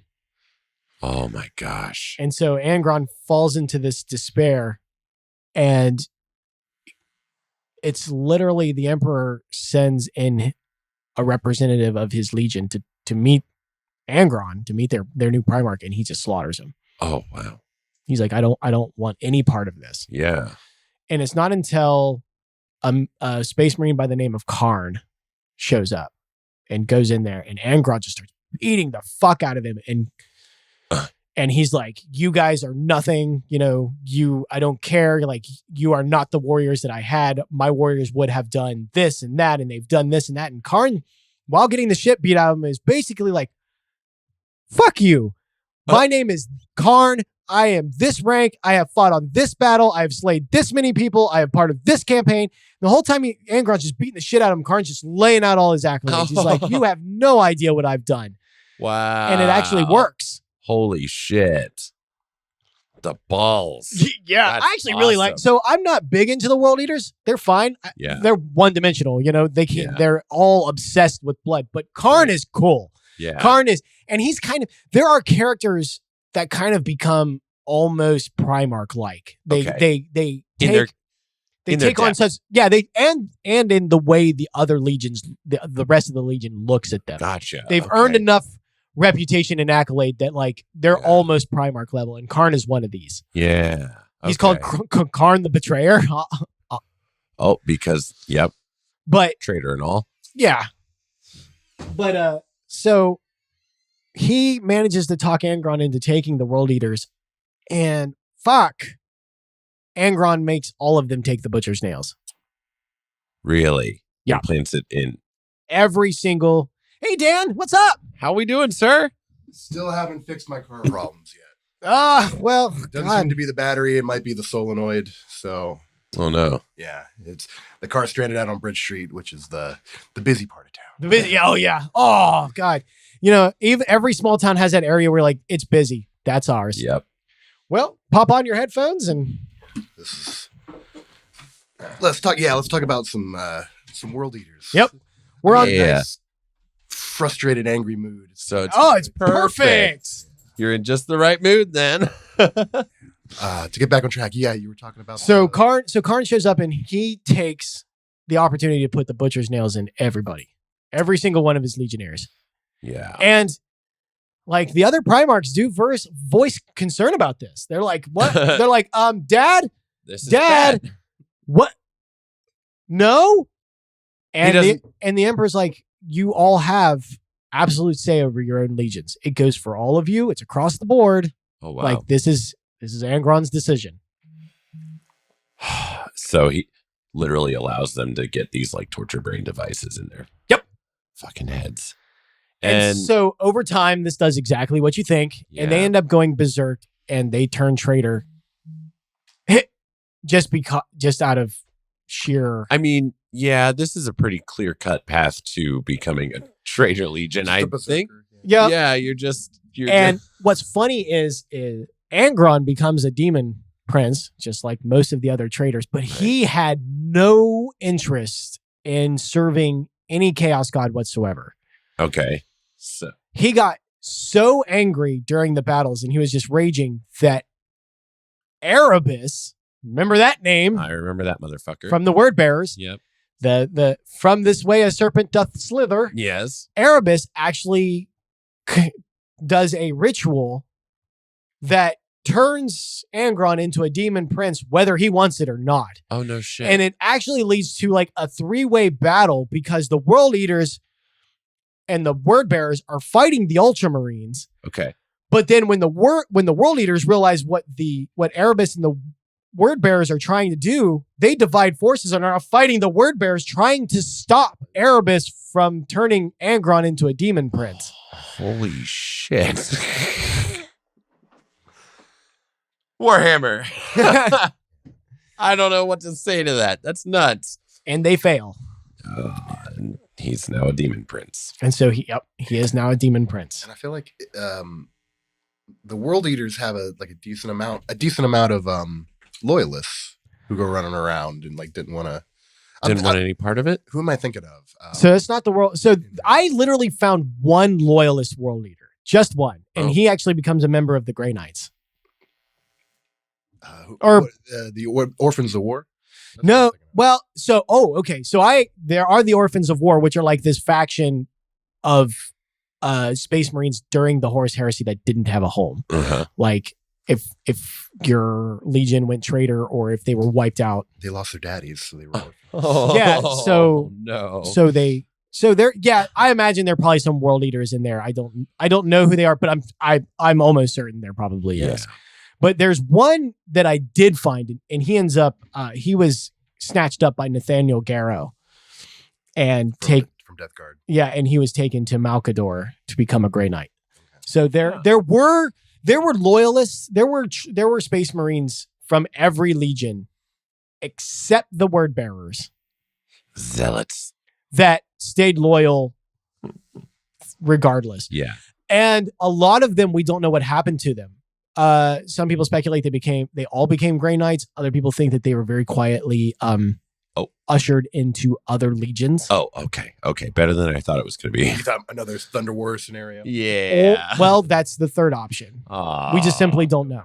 Warhammer. Yeah. So that's the World Eaters. That's the World Eaters. And so They are pretty next, straightforward. as far they're as these very guys go. straightforward. Yeah. Oh no, I didn't. I left them for last, didn't I? I Uh-oh. did. Who is it? Motherfucker. What did you do? The Alpha Legion. For the last. That's the last of the quote unquote traitors. That's fitting as fuck. I'll tell you what. I did that totally by accident, but that absolutely works. You're like, look what I have done. Ugh. Okay. Fucking Alpha Legion. I'll I get some would images. start similar to, but maybe a little different from the Dark Angels. The Alpha Legion was very kind of insular. They did everything themselves. Okay. And there's a big thing on we don't know how big the Alpha Legion we don't know. was. We don't know anything about the Alpha Legion. Yeah. Oh, okay. Like, so guys, what you have to realize about, so we've been kind of talking about how when we say it's this, but Warhammer, that means it's dialed up to an 11, right? Right. So the Alpha Legion, their entire job is they are a legion of spies and misinformation artists. Okay. And so imagine I see where that, this is going. but it's Warhammered. So turned up to that 11. It turns out that they have two Primarchs, twins, Yeah. Alfarius and Omegon, maybe. Oh, okay.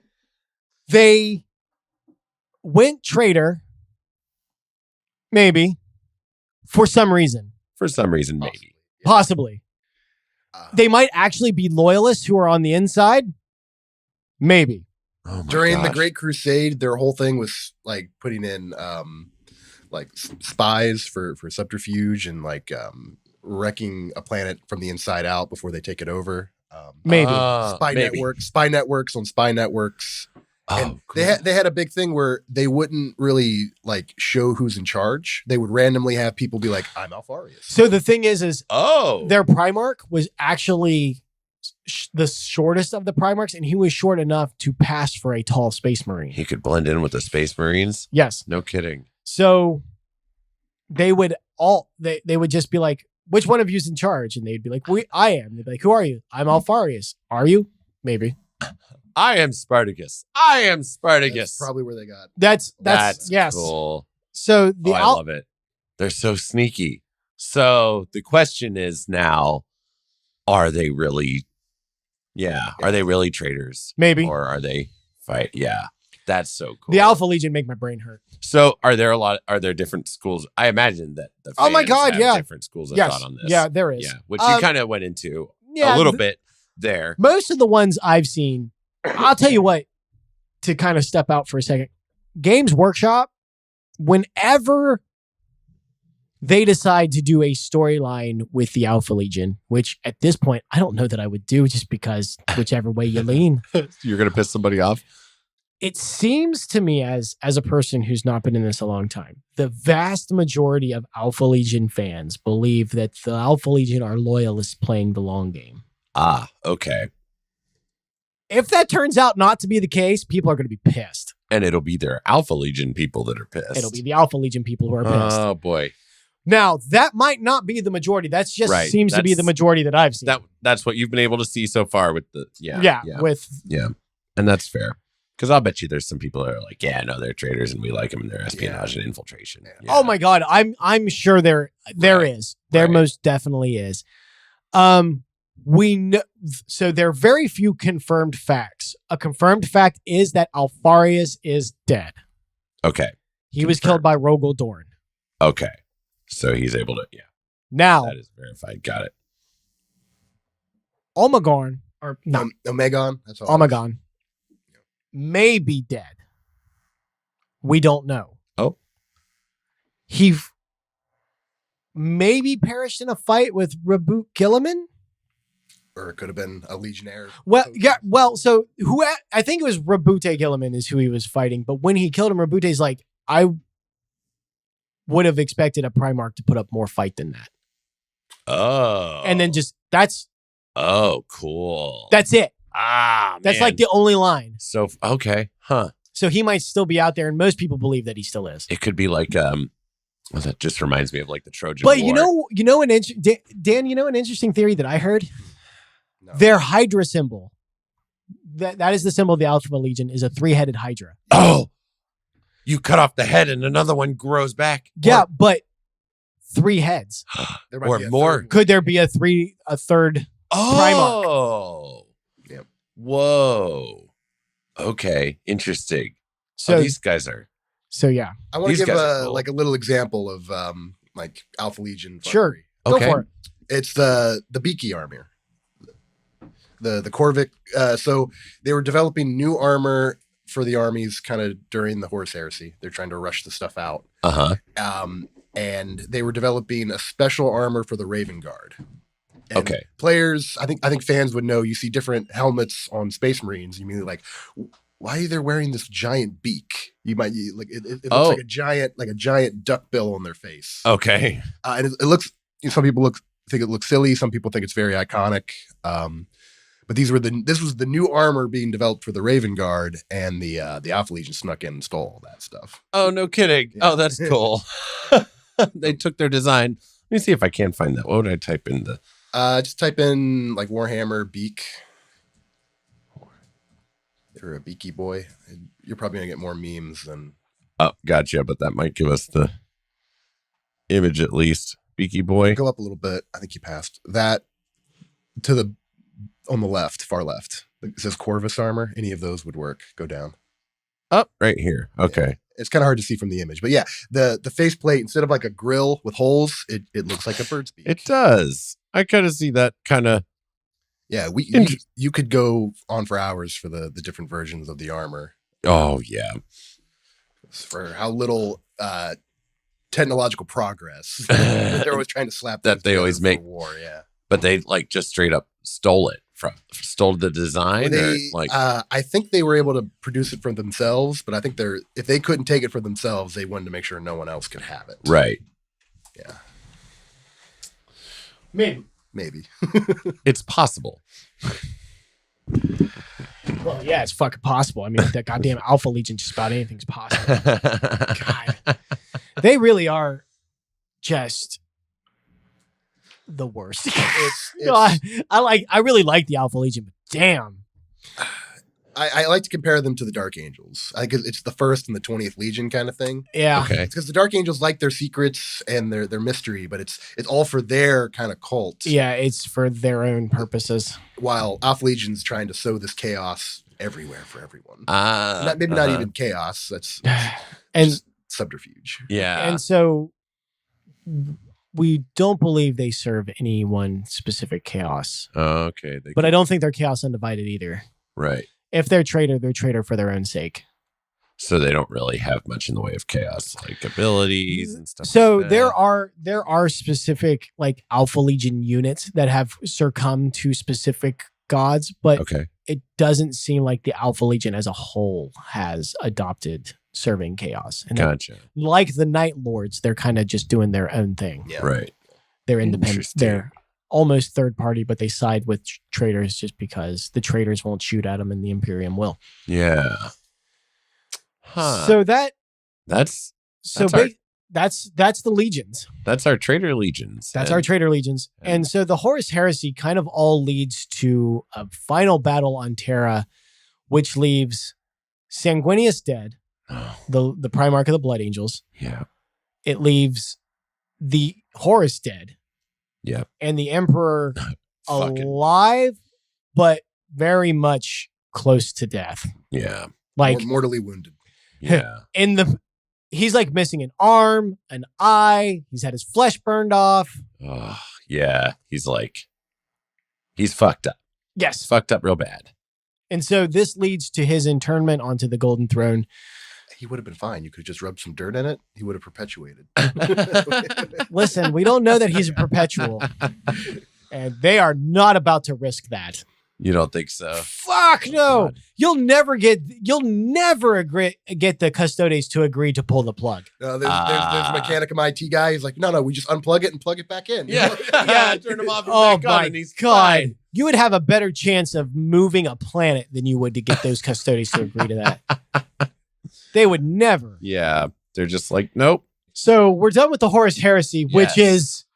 And when we say we're done with it, we're not really done with it, no, of course. You we're know past this by it. now. We're past it on the timeline. On our timeline. So, we're at M32, and to get us to modern times, we have to get to M42. Yeah. So we've got a ways to go. Yeah. That's fine.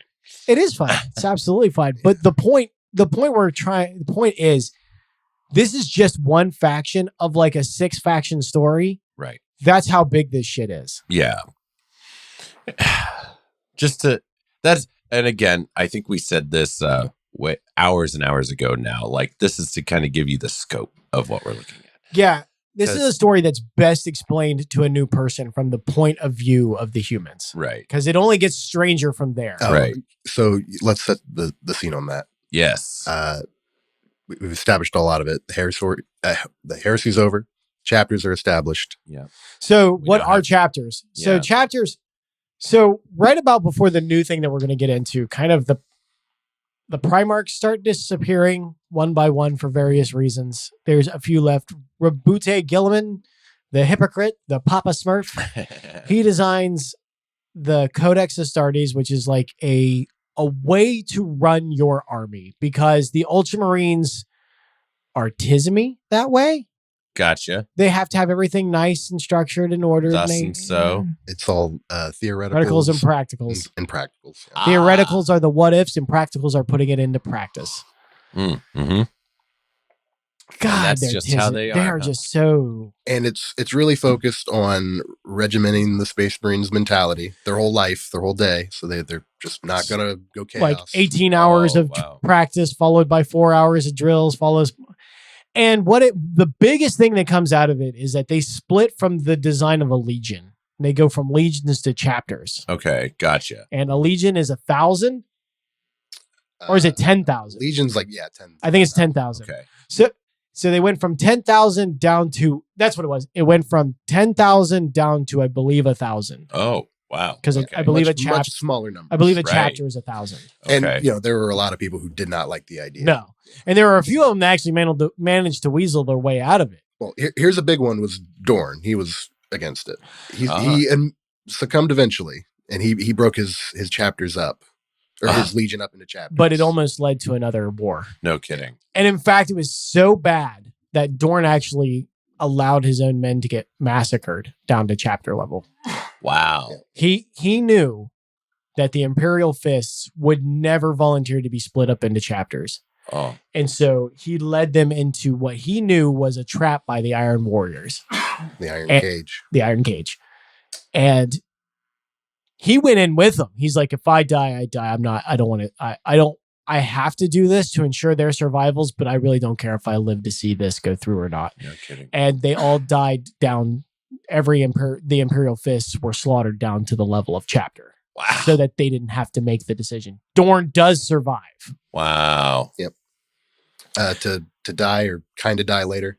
He's not dead. He's going to be the next loyalist to come back. Okay, so they do establish chapters besides the Imperial Fist. Yeah. Mm-hmm. Salamanders actually do not have chapters. Is that right? So they got decimated way early on in the Horus Heresy in this thing called the Drop Site Massacre. Yeah, we mentioned that at some point. I think we might have. Okay. But anyway, we probably didn't when we talked about the Salamanders. Yeah. But they never, because they're always like no retreat, no nothing, they were never really able to get their numbers up above 1,000 ever again. Oh, and so Vulcan made the argument. He's like, listen, we can't meet Legion strength. Right. Why handicap us already? And so they do not have to break up into chapters. And as far as we know, there are no splitting chapters of Salamanders. Huh. There are rumors of splitting chapters of Salamanders, but so far nobody has been able to. So when a chapter is split off from like we take the Blood Angels. Okay. They get to 1,000, and then that breaks off into a new chapter. That new chapter takes on a whole new name. It might be close to Blood Angels. Okay. Or it might be completely different. Okay. And their looks change. They keep some of the similarities. Yeah, different, but it's a different team, different home world, different recruiting system, different similar rituals and practices, but also different like society sort of. Yeah. So like for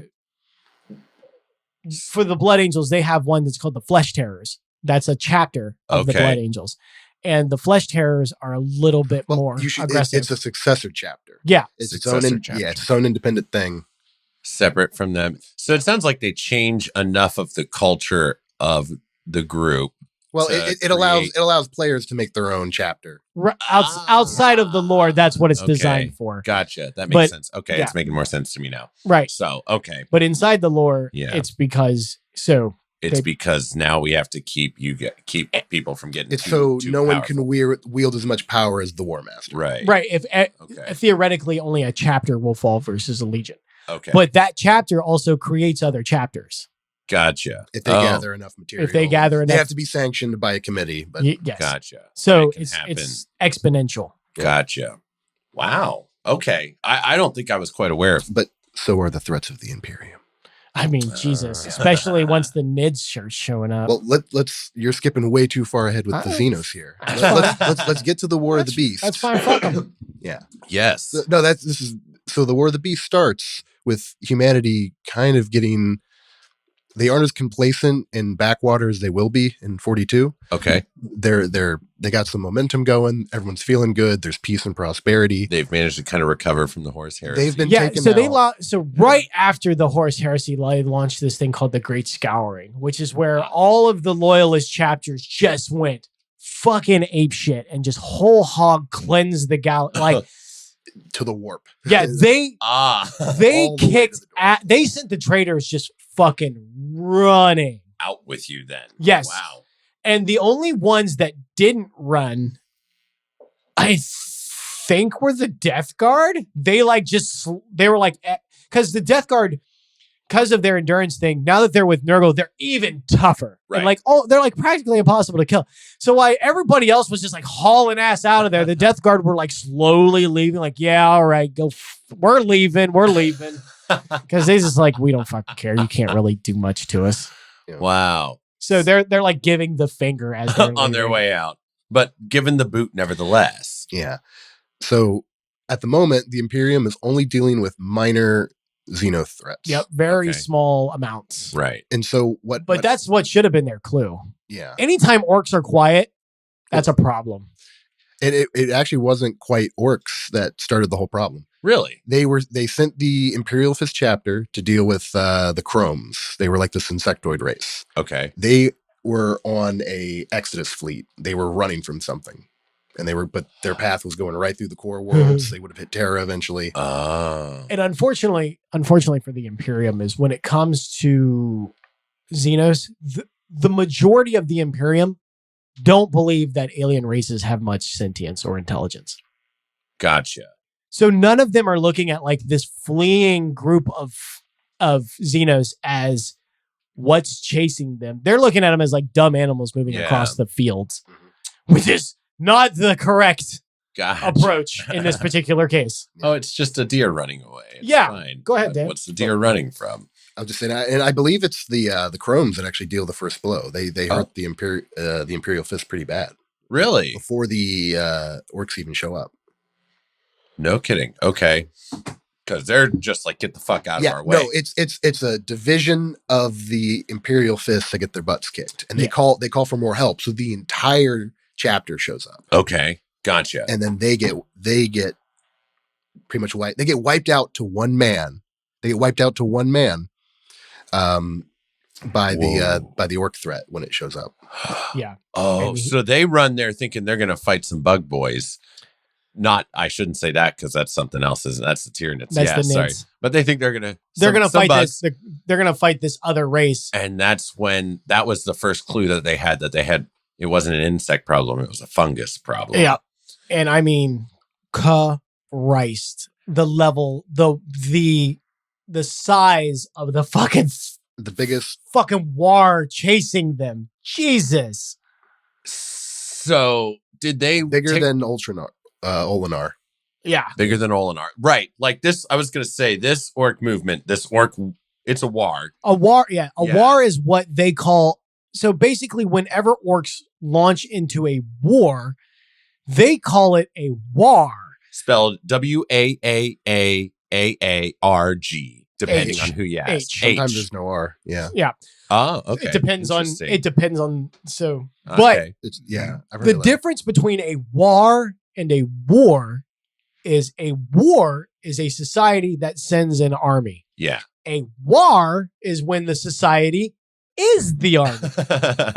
It's basically a whole civilization of orcs that are just like, just going to war. We want to fight. Yep. We want to fucking fight. Wow. Yep. And it is every man, woman, and child, and I'm using those words with a whole lot of hyphen. Yeah. And Jesus. Like yeah.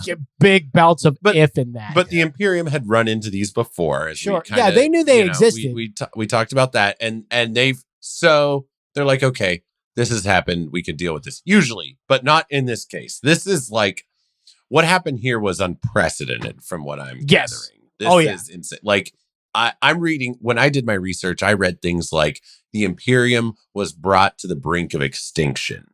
Oh, yeah. Is like words I'm seeing. And I'm just like, hands on the side of my face, like, what the fuck? What the fuck? Oh, yeah. What the fuck? So it started there with that discovery. And I assume that that's what these guys were running from. The, what'd you call them? The insect. The chromes. The chromes. Just kind of a cool name. Sorry, I couldn't find it. I'm not exactly sure if it was the chromes or the wog that showed up and decimated the Imperial Fist. Gotcha. Well, I think it was the war. Yeah. I kind of like that imagery, though. If they're just like going off into the dark and you just kind of like one man comes back and he's like, holy shit, guys. Yeah, he's the de facto chapter master. He's considered the last son of Dorn. That's his new like a title they give him. That's a cool title. His name's Corland. I can't find the first name. But he has a gathering of successive chapters of the Imperial Fists. Mm. Yeah. Mm-hmm. Time for a meeting, boys. Yeah. Because you have no idea We got to just talk. Yep. And they invoke the Last Wall Protocol, which is something Dorn himself wrote. And it is, when shit hits the fan, boys come together. Okay. Codex be damned. Yeah, it was basically cool. it was basically like what they have to do to section off an entire section of the galaxy. Yeah. Right. Oh shit. Codex be damned. This is a problem. And neat. They kind of just went with it because no one else was kind of running the show. The kind of the council and the high admiralty, but it was they weren't doing anything. They weren't prepared for the Xenos threat. They were dragging their feet. Yeah. They had no idea what was coming. A lot of them were riding the high hog because of the success of the scouring. Yeah. So they thought that the galaxy was more or less cleansed. And a lot of what I'm seeing on like the High Lords of Terra and stuff is that they were quite paralyzed for a large portion of this as far as like decision making goes. Yeah, it had the High Lords of Terra, we have to remember, is they hadn't been convened for very long.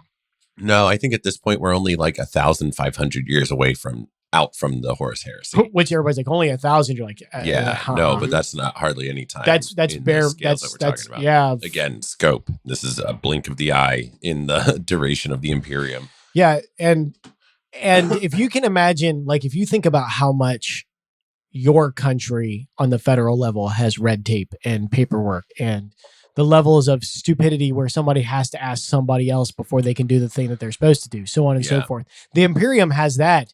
Warhammered again to the nth degree. So making any decision is a bitch. They have people that they have forgotten about, I imagine, just like sitting in like a cubicle stamping like stuff that they don't even need. Obsolete like protocols. Near insurmountable in 32. In 32 they could have done something. But by the time we get to 42. Well, see, but I don't think they could have, because imagine how much time it takes to set up that system. In 32, it might have been like an actual person. In 42, it might be a servitor. A half living servitor. Fucking servitor. Lobotomized robot. Fucking servitor. Yes, we'll have to talk about servitors. They're creepy to me. The idea is creepy. So the War of the Beast was just this massive war led by a single... The Beast. Beast. So the thing about the war is initiated by a boss. It starts off with the contest for who's top guy. Who's the leader? Because that's how it is in orc society. Might is right. If you can beat up the guy, so it's 100% merit based. Yeah, it is. Like you have to. Yeah, you. Well, it's kind of just who's the biggest person. Yeah, it is, but it is merit based. It is completely. You get in orc society what you are capable of grabbing. Mm-hmm. So if you don't have the merit for it, if you can't do it, you're not getting it. Yeah. I mean, it's brutal as all fuck. And the more power you get, The in your bigger, society, stronger you become. the bigger and stronger you get. Literally, physically. And that's kind of what happened with this orc known as the Beast. I read 10 meters tall. Yeah. So that's like a 30-foot orc compared to like, what are they normally? Like, I mean, they're the size of a space they're marine. the size of a space marine, But I thought. they're So, like, so the thing is they're like 8 foot, but they all hunch. They're probably like Right. 9.5 to 10 foot tall stand if they would If they stand were to be total, straight up. but they don't. yeah. And then, of course, it's any size in between, too, because they can, the tougher the tougher they are, the bigger they get, and the more tough they get, and the bigger. Yeah, and so forth that and would be so a on. standard orc Yeah. warrior would be about 8 foot tall. And so this guy, and the cool thing about them is like the bigger and tougher they get, the more clever they get, Yes. right? And so this guy, by the time they run into this, he was a war boss first. I'll let you get, yeah. Well, the thing about this WOG is they have something called, they have attack moons. Yeah. They have- yes. yeah. So yes. The power Which is belief, exactly what it sounds like. their power belief also powers their technology. Yeah. So that's the war energy. Yep.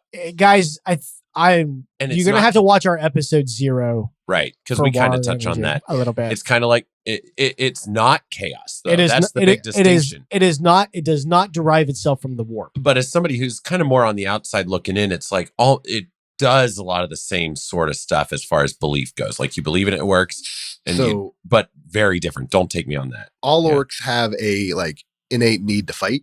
Yes. Right. Some have an innate need to build, and they'll Oh. slap junk together, and their belief in that, and everyone's belief in those guys doing it, makes it work. Right. That's where. So that's what war energy does. The Yes. more people believe something is true, the more orcs believe something is true, the more true it is in actual reality. A real big one. It's a meme level. I don't think it's ever been in the lore, but a purple orc is so sneaky, they're invisible. And so I never mean- see a purple orc. So They would be like, oh, yeah, no, that totally makes sense. And so now you have invisible orcs running around because that's how that works somehow. yeah, I mean, you get the memes where it's like the last standing Imperial Guard runs out of ammo. They're all sweating, but the commissar starts going bang, bang, bang, and these orcs start dropping. So everyone's going. If the Imperium had war energy, Jesus. But then like, a bunch of orcs are all gathered together and they're going tank, tank, tank, tank. Yeah, I'm stealing this from the internet. But I mean, Oh, it's so we'll have to like actually like do Show some that, cool yeah. memes. so and stuff. do a meme review of Yeah, at war. some point. Like, I would. it's wonderful. But, But I mean, it's even crazier than that because, so the attack moon. like, That's not a common thing in 42. that's not a thing at all. But the beast is so he's so infused with the backing of all this belief Yep. in himself and from all these other orcs. well. Here's a big thing. There were signs of Mechanicus with the orcs. What? What? They were seen associating with them, like on their. Yeah, so there are rare cases of Oh. orcs associating with other races, including the Right. Imperium. I guess that's true. And the Mechanicus just wants to learn shit. Yeah, So they're probably addicted- like, they're "What's up addicted with to this knowledge." farce?" Oh, I guarantee you, there's very few amounts of heresy that the Mechanicum wouldn't commit if it would have let them understand war energy. Yeah. Well, there is the dark Mechanicum that does and tries. Tries, but they absolutely cannot. They don't get. Nobody can. But what's interesting about war energy is that belief is actually becoming its own energy as well. Like you have the Sisters of Battle, which we haven't talked about yet because they don't exist yet, but they commit miracles because of faith. Mhm. So I've actually started to wonder, and I've seen other people question this, whether that energy of faith and war energy comes from the same source. That's Interesting. not the warp. That's not the warp. Right. So it might be like another place beyond the warp. See, I was thinking of the like the celestial entities that the Emperor creates, like the angels, Or these- the saints. Legion of the Damned. Yeah, that kind of stuff. Yeah, but that seems to be more warpish. Maybe. Perhaps. I don't know. So, but it could be seems- two-tiered, right? Like the Emperor is doing this from the warp, but the Sisters of Battle are doing it from this other place. And there could be something else that's like it's separate but different from it, like just another layer or another almost element that's just influenced by belief in some way. Who knows? Yeah. We're very speculative at this point. Well, this is something that's kind of ongoing that hasn't been at Yeah. all rectified. And that's neat. I love looking into stuff like that too, where it's like, where is this coming from? But anyway, the war energy allows them to basically take a moon and turn it into a mobile fortress. Yeah. And A Death Star. a Death Star. Yeah. Basically. And it complete with the ability to teleport. Yes. Like it Which the just Death Star appears. couldn't do. Right. Yes. Well, couldn't it warp drive? Yeah, but that's not teleporting. It isn't. You're right. Yeah. Well, and it wasn't warp drive either. I'm getting my franchises mixed up. Anyway. It was light speed. Hyperdrive. Yeah. But it could just appear. And it wasn't using the warp. These Right. That's what I mean. It was Yeah. something termed like subspace. It was its own kind of thing. some sort of because nobody knew what the fuck was going on with these things at first, and they had like giant orc faces on them, Yes. and a mouth would open, And ships would fly out or bombs, a whole rockets. fleet, whatever they Other- wanted, yeah. because they were kind of weren't they teleporting that shit through the attack moon from somewhere else at that point too? I think it got that ridiculous. I'm not sure. Yeah, I don't think the dimensions on the inside matched the outside. Right. Yeah, like Well, it wasn't- doesn't have to. Yeah, like more was pouring out than could fit in it was kind of what I gleaned. And, Like I mean, just the fact that it appeared would Yeah. wreak havoc on Yeah. a planet. because of all the gravitational Yes. forces. Oh my God. Because it was appearing to It was too close too to other close. planets. Yeah.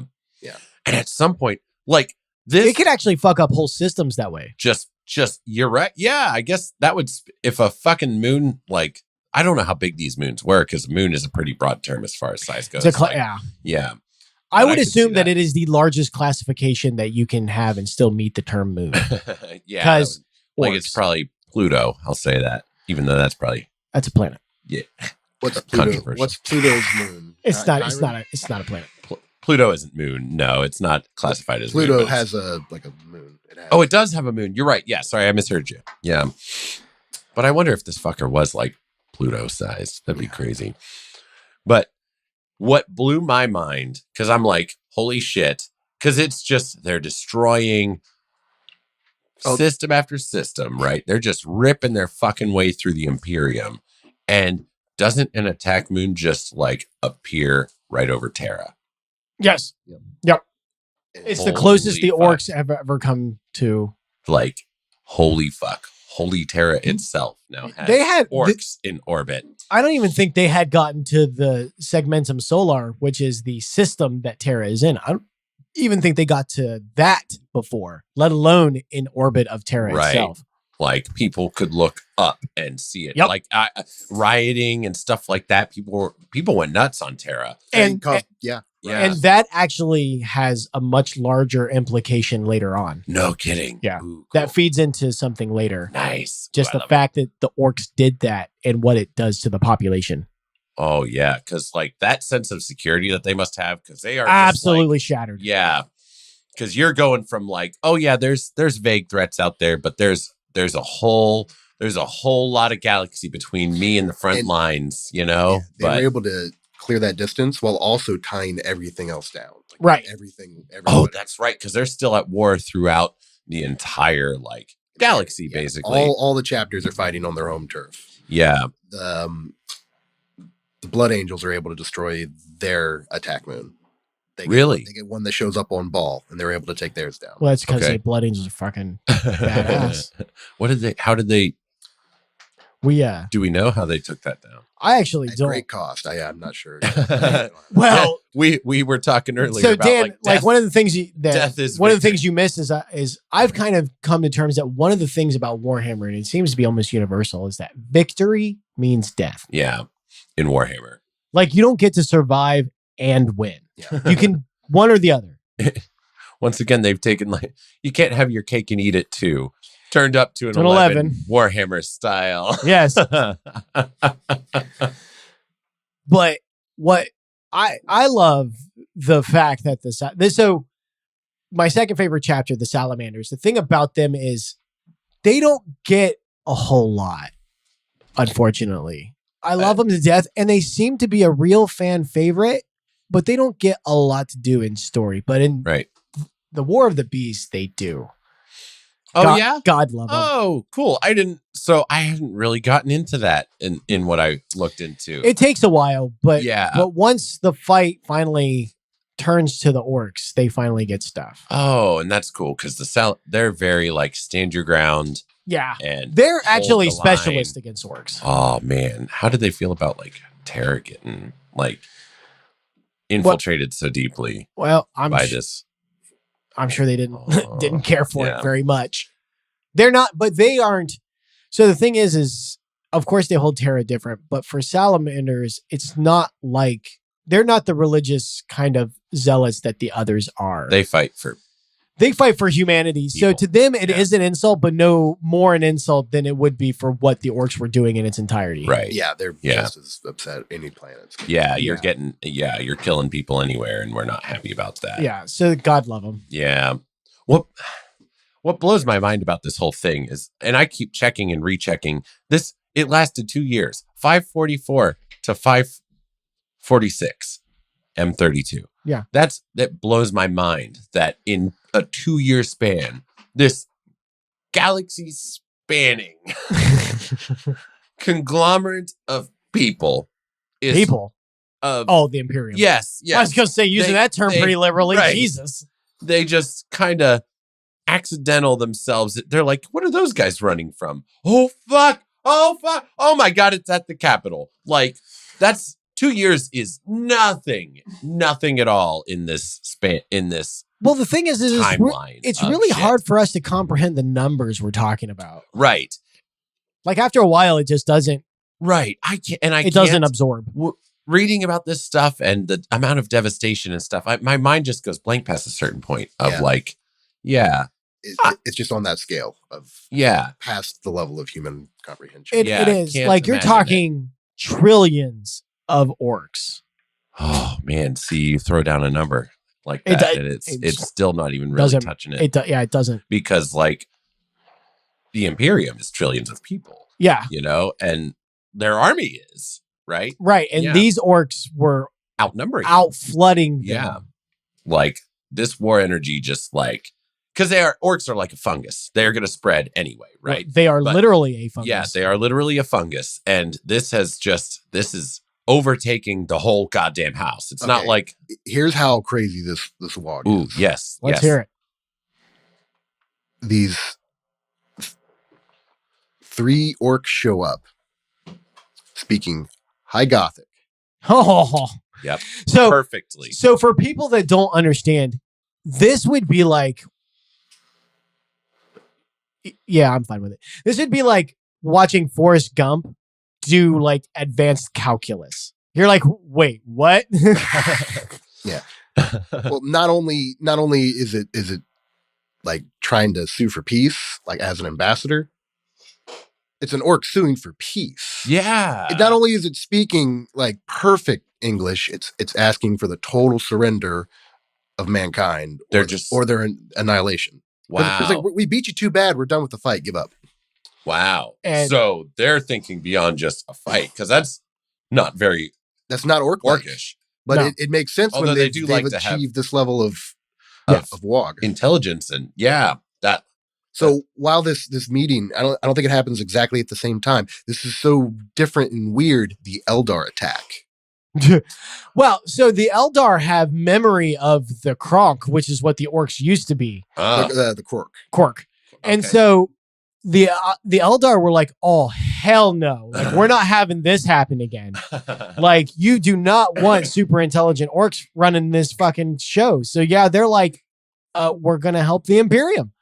Wow. In their strange way, by assaulting the Imperial Palace just to deliver a message. Because they had a personal message to the Emperor. Well, I was going to say, listen, there's no amount of bargaining that is going to get a Custodes to allow an Eldar into the palace. Right. It's just not going to happen. And the Eldar are so alien to like the way that the Imperium thinks that they're just like, no, we have a personal message. Get out of the way. We're here in peace. Kill you. Well, that's kills you. It's not. They understand perfectly what they're doing. It's just the Eldar have that kind of mindset that they don't need to. Yeah, like it doesn't mean the same thing to them anymore. Like they're like, yeah, I know you don't like it, but I'm going to cut your head off. They're supremely arrogant. Yeah, right. Supremely arrogant.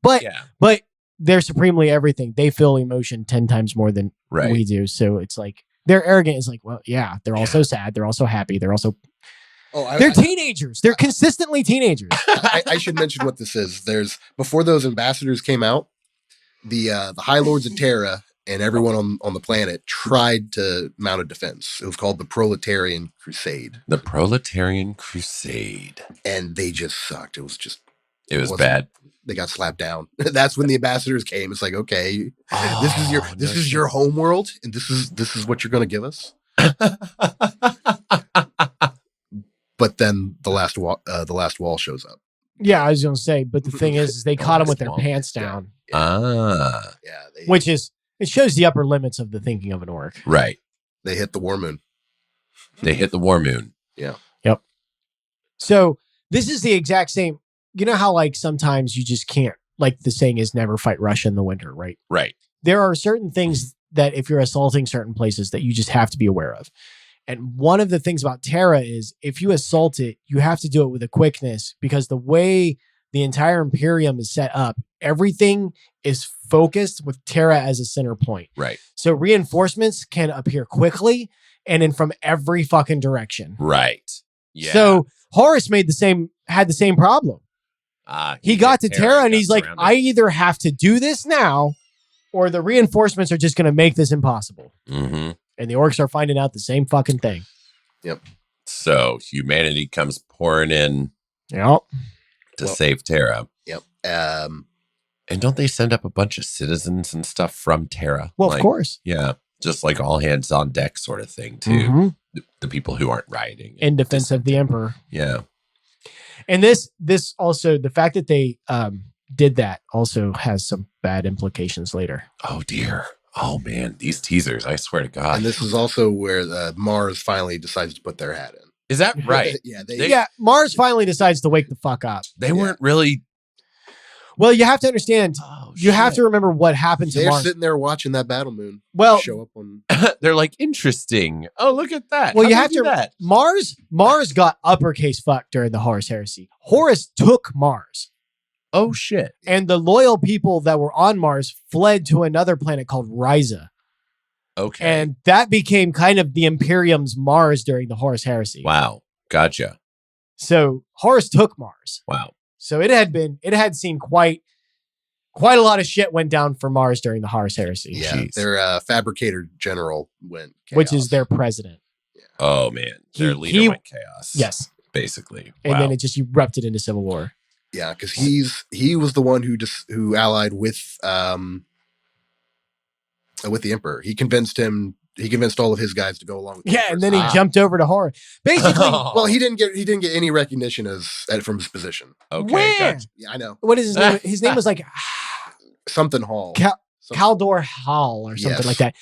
But the problem with him is he would go with anybody that offered him more technology. He didn't care who they were. Oh, as long as he had praise and technology. Yeah. He's well, that's how he got praise. Right. Advancement. So whoever, he was a weasel.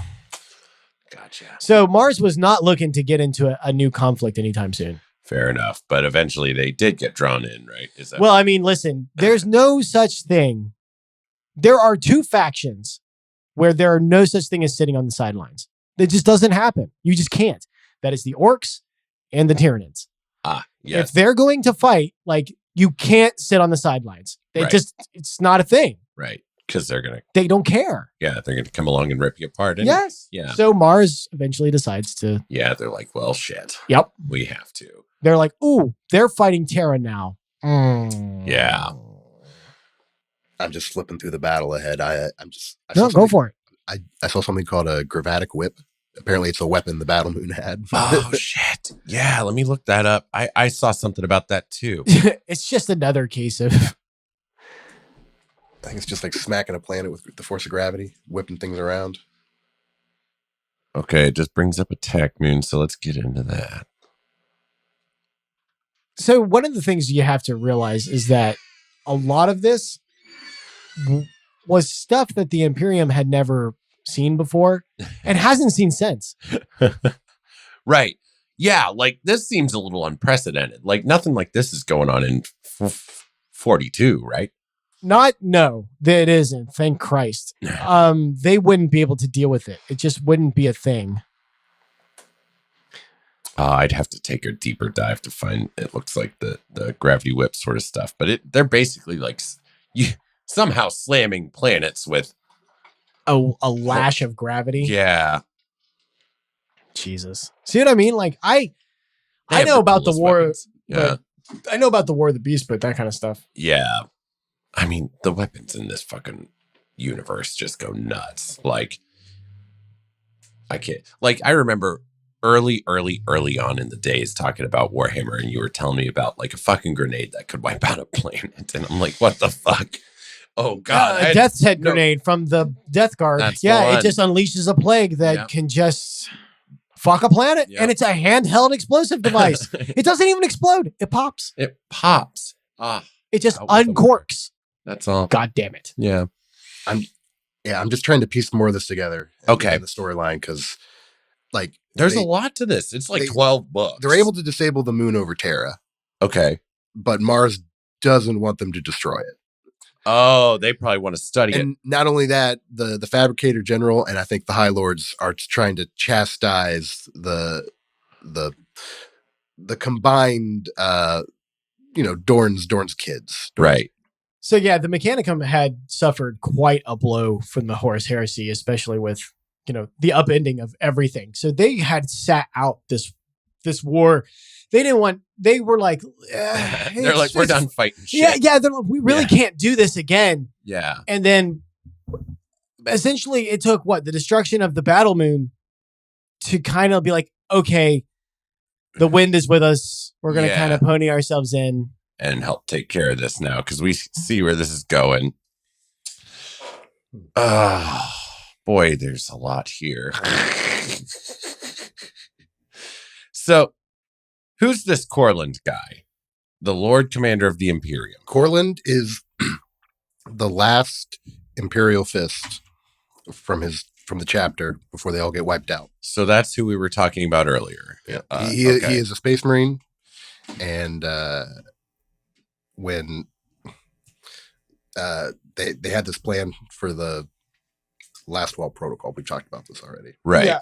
Okay. Right. And so he was the last one left, and he actually takes quite a step forward into the story at this point. Yeah, I was going to say, like, at this point now, he's Lord Commander of the Imperium, which he wasn't before. Right. So I don't believe there were any Primarchs left at this point. I believe they were all gone. Right. So he was de facto leader of the Imperial Fists. And then the last wall protocol kind of superseded. Gotcha. So all the successor chapters fall under his command, and they single-handedly, or they didn't single-handedly, the Mechanicum eventually helped them take the attack. Okay.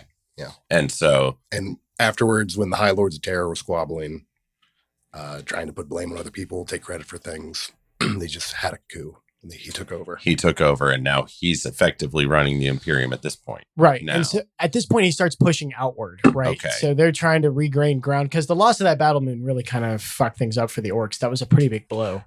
That was all their momentum, really. Right. And so they were pushing outward. And about this point, they actually come up on this planet called Caldera, which is a planet that's important to the Salamanders. But what they find on there is there's a Battle Moon there, and there's actually a battle going on the surface of Caldera, and it's a Battle Moon's worth of orcs, which is millions, versus a single fighter, and it actually turns out that it's the Primarch Vulcan. Ooh. And it's just him. It's literally just him on this planet, and it's actually probably my favorite picture of him is from this time. It's when so we didn't really cover it, but throughout the time period after the Horus Heresy, by one reason or another, all the Primarchs that are left vanished, disappeared. This is 1,500 years later. Vulcan has just randomly appeared on Caldera, and he is just by himself, just handling these orcs. And because he's a perpetual, he can just come back to life. Anytime they tear him down, he just immediately reappears, basically right back where the line was, and just immediately starts kicking their ass again. Jeez. So he's just perpetual. He's kind of 300ing it with these orcs. Yep. Except he just won't die for real. Is it? Yeah. Is it a regeneration, or does he pop into place? So it's literally like a pop, like full armor and everything. Yeah. Like he literally just comes back fully. Like he comes back in the state that he died in. So it's like if you kill him naked, he comes back naked, or at least that's what it seems like to me. Okay. Because they never mention anything about supplies or anything. It's just like he popped back and immediately started fighting. And then sometimes when he would be killed in other instances, which we haven't covered during the Horus Heresy, he would come back, but he wouldn't be armed. So it does seem to be he comes back as he died. Gotcha. Okay. And so the Imperium kind of sets down and they're like, hey, we need your help. And he's like, I'm not leaving. I've taken an oath for this to protect this planet. I'm not leaving until it's destroyed. And that's it.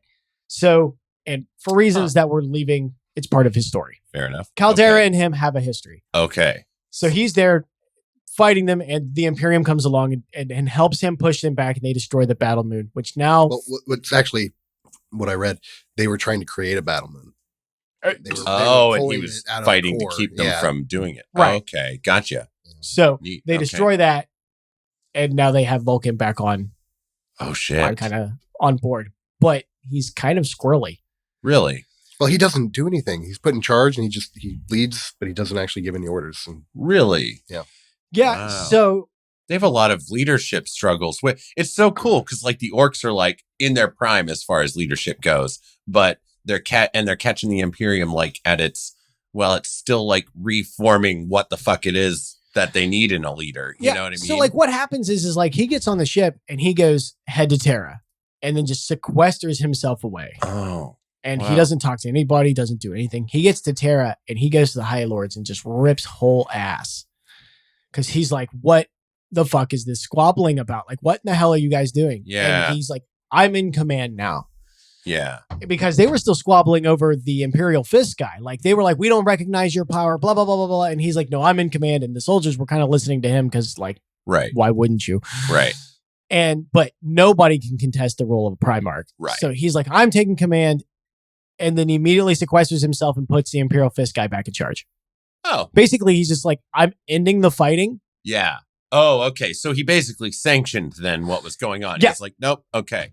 At least that's how it reads to me. Like, fair. Okay. Like he doesn't make any real decisions. Right. But he leaves that guy in charge who's been doing it the whole time. Yeah. So I think Vulcan or at least was just trying to like allow him to do his job without the Imperium fighting him on it. Right. Yeah. Take care of that back squabbling and stuff, which sounds like it was a really big problem. And they go out to look up to discover the war boss, and people are actually kind of disheartened that Vulcan's just like not doing anything. Yeah. And he's just, that like, makes sense. We have a Primarch, and he's just kind of sitting on his ass. Yeah. Which happens for all of about 10 minutes until they find the planet that the war boss is on. Ooh. The exact second that they find that, Vulcan is just like, nope. Drops down. He's yep. Oh, he was not there to issue orders. He was there to end this. Yeah. Oh, cool. Okay. Like and they even said, looking back on it, the design the entire time of Vulcan was for him to fight the Beast one-on-one. Really? By whose design? By Vulcan's design. That's why he came in, shut down all the arguments, gave the guy back control, refused to issue any orders. Because he just wanted to fight this motherfucker. And get it over with. All of his own strength. Yeah. Yep. Oh, okay. That makes sense. Come in fresh, ready to fight. Well, I also think he was like, something happened to Vulcan. Vulcan was easily the most compassionate of the Primarchs. What happened during the whole Horus Heresy, I think, affected him emotionally more than we'll know until if he ever returns in the storylines. Yeah. He refused to kill Conrad Kurz despite the fact that Conrad tortured him for a long time. Vulcan is famous for his fans because he gave a hug to Rogel Dorn, which is like unheard of. Right. Rogel doesn't smile. Right. He doesn't laugh, let alone shake hands and or hug. Right.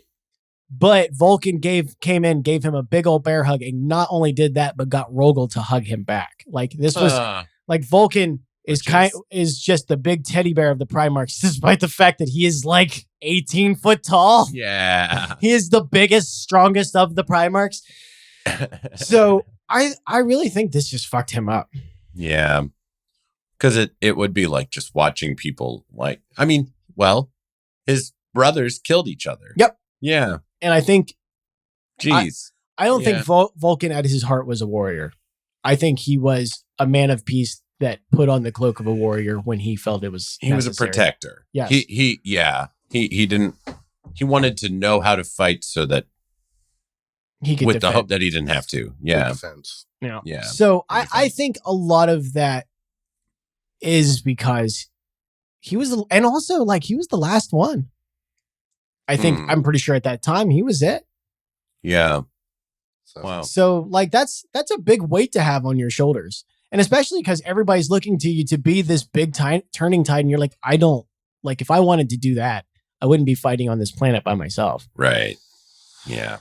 But they land, and Vulcan is the first one basically onto the ground, and everybody rallies. Like, that's a hell of a thing to see, especially because Vulcan, when he does go ham, is just an obscene force of nature. Right. Like, He's good. a firestorm, basically. He is, yeah. Like, the Salamanders, their whole thing is fire and dragons, and like he's a Primarch of that who wields a hammer. Like, he's a 20-foot tall giant wielding a hammer of fire. Yeah. Who can move faster than the human eye can see. Like when he's fighting Conrad, they describe it as like a blur sometimes. Jeez. So like he's not hindered by his size. So I'm sure that was quite a fucking thing to see. Oh man, that's terrifying. So they're assaulting the Orc home world. Yep. It happens to be Ulnor Prime. Yep. Where previously, so this isn't like the original Orc home world. But this is the center of it. This is the capital. This is the epicenter of the war. Of his new empire. Yeah. And it's called, there's a city called Gorkograd. And it's set at the very spot the emperor like had like a ceremony with his sons after taking the planet the first time during the Unification Wars. Oh God. Like that's where he might have like made Horus the War Master. I don't know if that happened there or on the ship later. I don't know. Oh, I don't know. I have to look. That's to be determined. Yeah. So they not just it's like an actual city. It's an orc city. Oh, yeah. That in itself is strange. Yeah. No kidding. I know, but I love like orcish. It's like Russian and German being spoke through a Cockney accent. You're like, what the fuck is this? So weird. It's funny though. So the assault force is like a lot of different chapters. We got they had the Salamanders. They had all like Space Wolves, Blood Angels, Dark Angels. Listen, when a Primarch comes up and is like, we're taking a fight, they're like, oh my God, okay. Yeah. And the Ultramarines. Ultramarines. Gotta have the Smurfs. Several different Militarum regiments. Oh, I'm sure. I bet there were some Sisters of Battle, the Sisters of Silence, the sizable Mechanicus force. Naturally. I'm sure they were throwing everything at it, including the kitchen sink. They had Imperial Knights and Titans. Oh yeah. Oh, cool. I'm sure there was neat. I'm sure there was more than a few Legio Titan that were thrown at it. Yeah. So, ooh. See, that's the thing is like no battle is just like a group of people. It is like a goddamn just gigantic buffet of all. That's kind of why I dig the Imperium over the other factions is even when it's like a chapter or even a legion of Space Marines fighting, behind them is like 1,000 different types of army. Yeah. The Astro Militarum. The Astro Militarum. The Imperial Guard, I guess. And the Mechanicus too. And the Mechanicus, you know what? Their army, they're like the Skitarii, I think is what they're called. Their infantry. Yeah. That would be a bizarre looking force. Yeah. Oh, what? Skitarii. Okay. SKA. Yeah. Augmented humans with like cybernetics. Yeah. They're like kind of like Dr. Octopus with a laser gun. Yep. Well, it's not just that. They get like some crazy. It's double. I know it's double I. Brain augmentations. Brain augmentations? Yeah. They get like kung fu drilled into them. Like programs and combat. Is it like Neo? They can be directed from others watching. It's not quite Servitor level, but it's close. Oh, cool. Yeah. There you go. Especially if they start taking wounds and get replaced with more parts. Oh shit. Yeah. Okay. So they basically just keep getting. It's like Darth Vader times like Warhammer, where they're just because this guy kind of looks like a knight in armor. He's so replaced, like they're replacing parts of his body with other Yeah, you like might- mechanical arms. I would say he's probably an officer. That looks more He like looks their very- their he looks standard kinda infantry. commissar. That's like a like- ranger, which is kind of their basic. Oh, neat. Yeah. long Okay, rifle. So this they're guy's just got like a laser guys rifle. guns with coats and weird like sci-fi helmets. And- Yeah. and But you see the cord tubes antenna they have there that transmits their shit. on his kind of backpack attachment Yep. there. Yeah. Oh, So they that's have cool. those fighting along with them. Some of them have walker legs or like. Oh, extra- Yeah, there's no ending to the amount of modifications these guys have. Yeah. So that's why I mean that would be there. Look at that picture. That would be an interesting. The Skitarii would be a crazy looking force because there's no unified look to them other than the red coats. Right. They're just kind of slapped together and they put a red cloak over it, huh? Yes.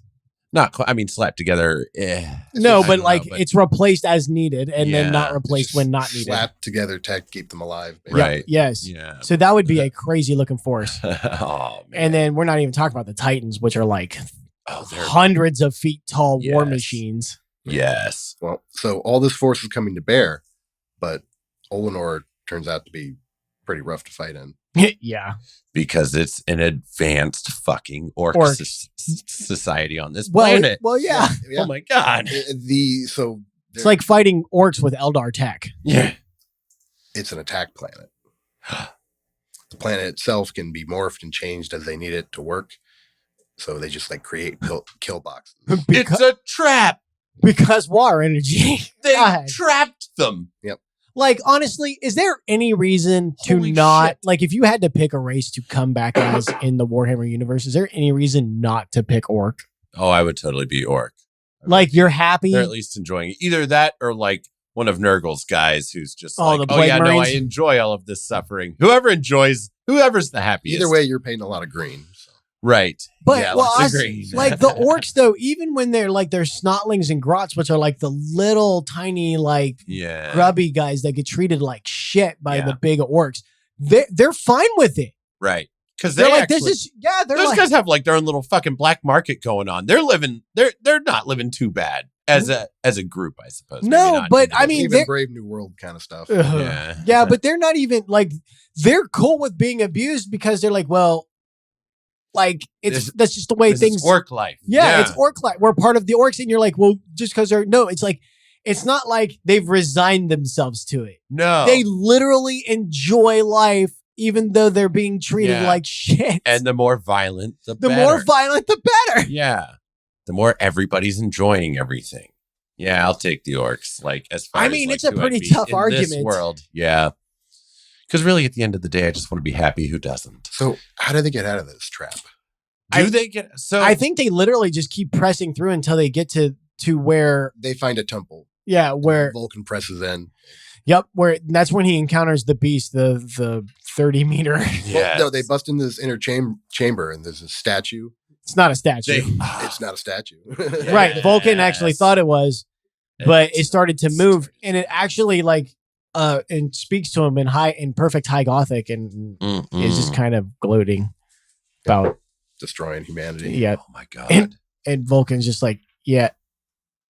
Okay. And then just tackles him into the fucking engine of the world that's like Which has all that raw energy, right? yeah, it's it's powered by like a generator in the center that harnesses and uses war energy.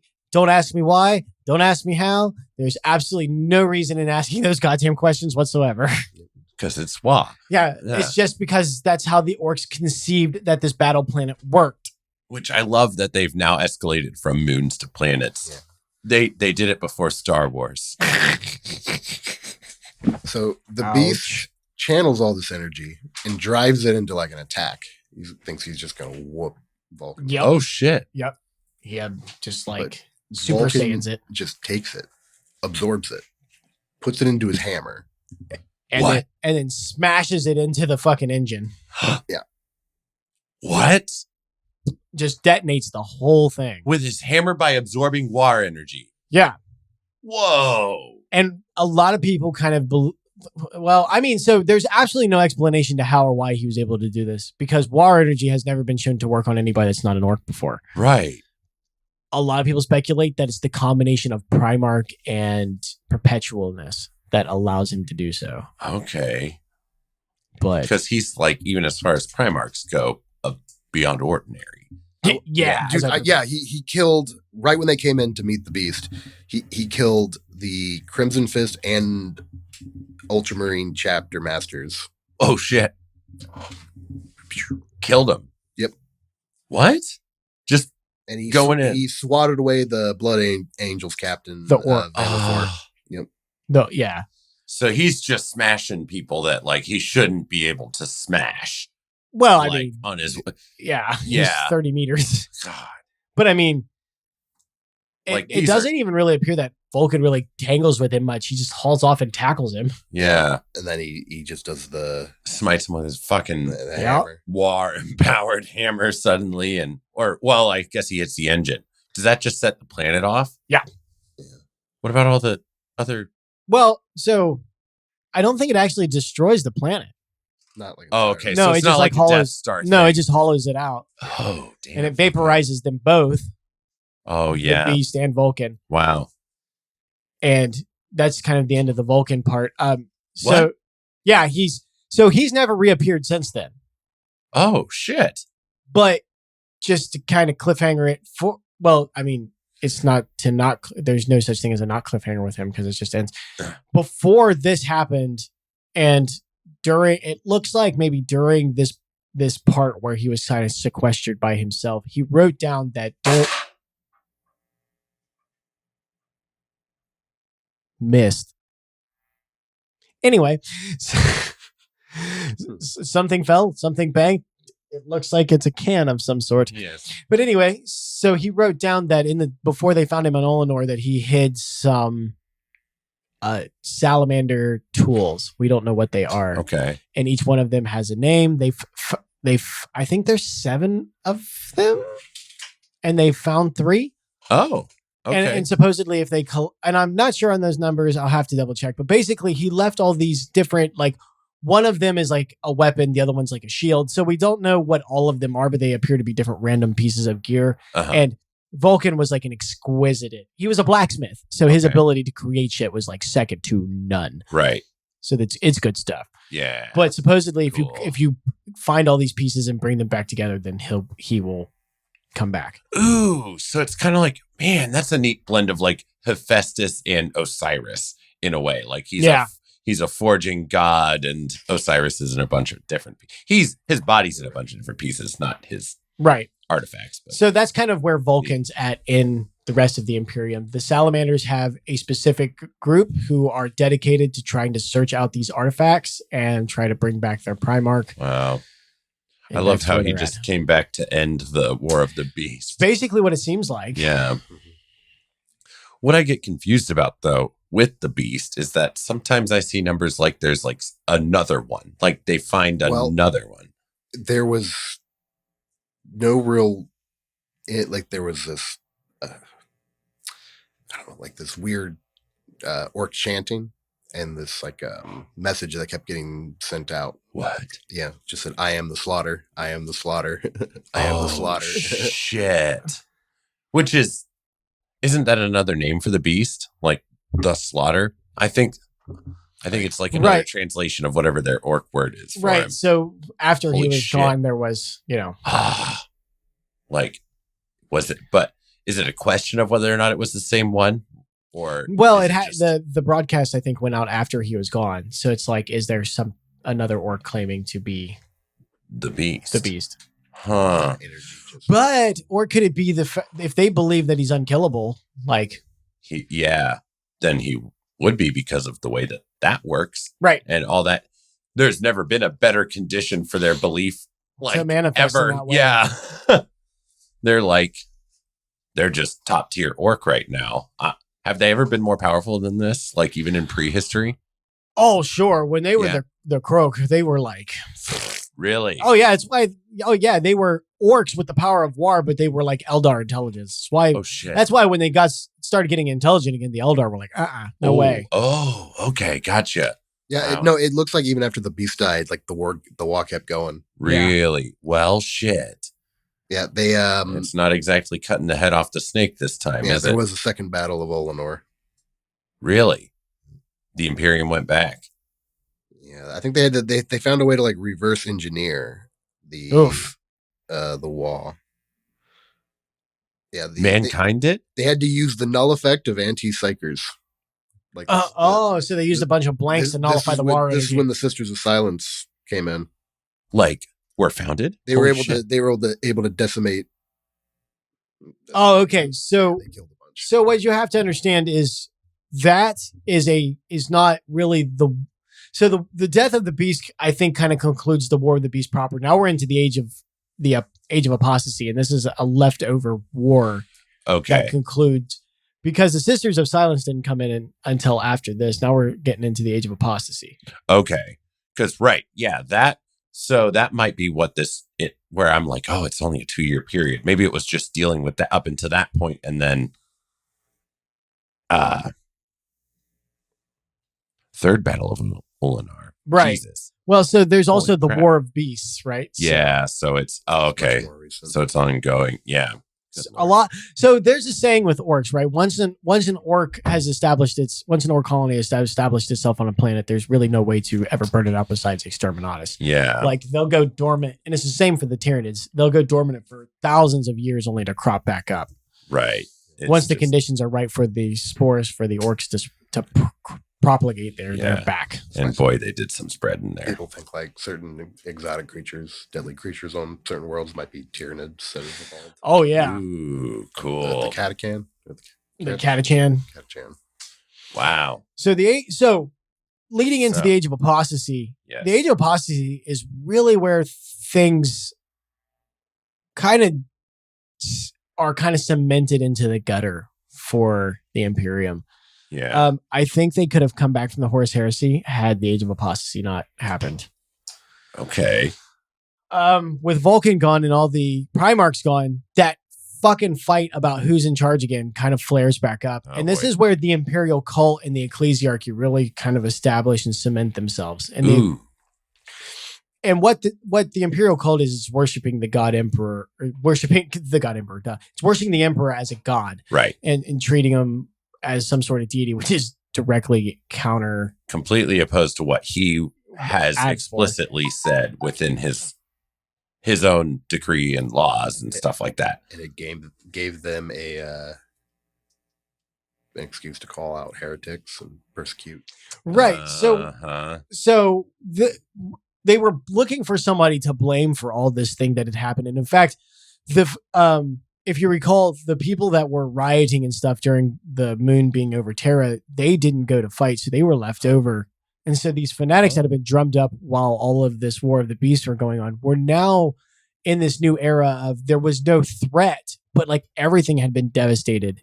And so a combination of the ecclesiarchy, kind of the Imperial cult kind of started gaining power, was people started claiming that this whole age was just the Emperor punishing them for not being faithful before this.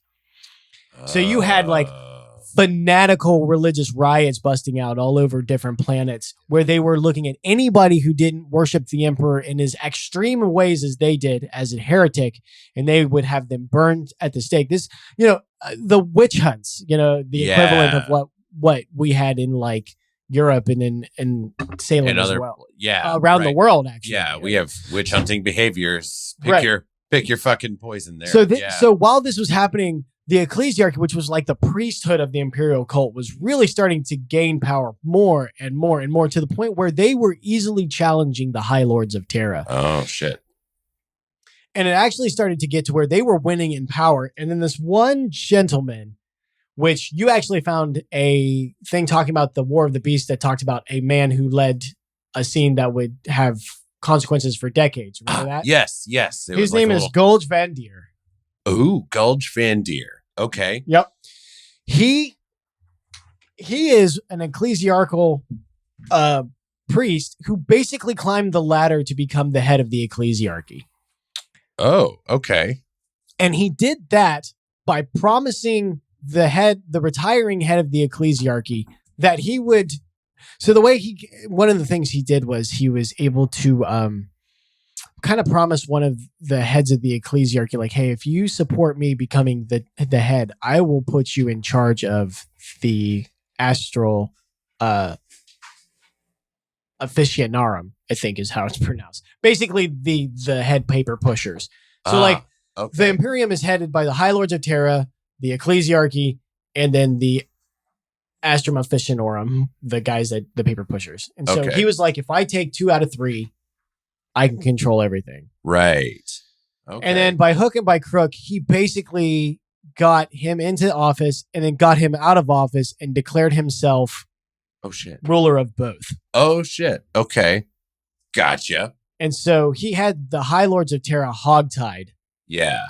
and just the way so I need to back up just a little bit because by the hook or by crook, there's actually an important detail in there. While he was ascending to the head of the ecclesiarchy, he found a cult of women called the Wives of the Emperor. Wives of the Emperor. And he took them on as his personal bodyguard. He did this by telling them that he was personally blessed by the Emperor. What they didn't know was he had like a little technological insignia that created a shield. And he asked them to shoot at him. And when the bullet bounced off his shield, he said, "See, the Emperor personally protects me." Oh my gosh. So they vowed their eternal loyalty to him as both his bodyguards, his assassins, his entertainment. Oh. And he basically used a lot of equipment and medical science to kind of bump them up to basically like Captain America level. Like they're no joke. Yeah. Damn. Yeah, they're like peak. So he used them, like he went into, like there was when he was ascending to the head of the ecclesiarchy, there was a bunch of cardinals that like disagreed with what he was doing. And they were calling a conclave together to kind of consolidate the opposition to him. When they had their meeting, 3 or 4 of the wives of the emperor showed up and left carrying all of their heads. So Whoa. he used like that kind of shit. Holy shit. Yep. It's called the Reign of Blood. Yep. And that's when it became known as the Reign of Blood, because anybody that stood up against him, he basically just lobbed them off. Cut him down. And this is where the kind of whole thing of in the Imperium, everything is a heretic. This is where this starts. Okay. During this era, because the ecclesiarchy, which by the way I believe are the main infection of the Imperium at this point, is the ecclesiarchy. Yeah. My opinion of them is very dire. Right. Yeah. And you know why? Because I believe I would make a good inquisitor, because the imperial truth and the ecclesiarchy is not that. I mean, yeah.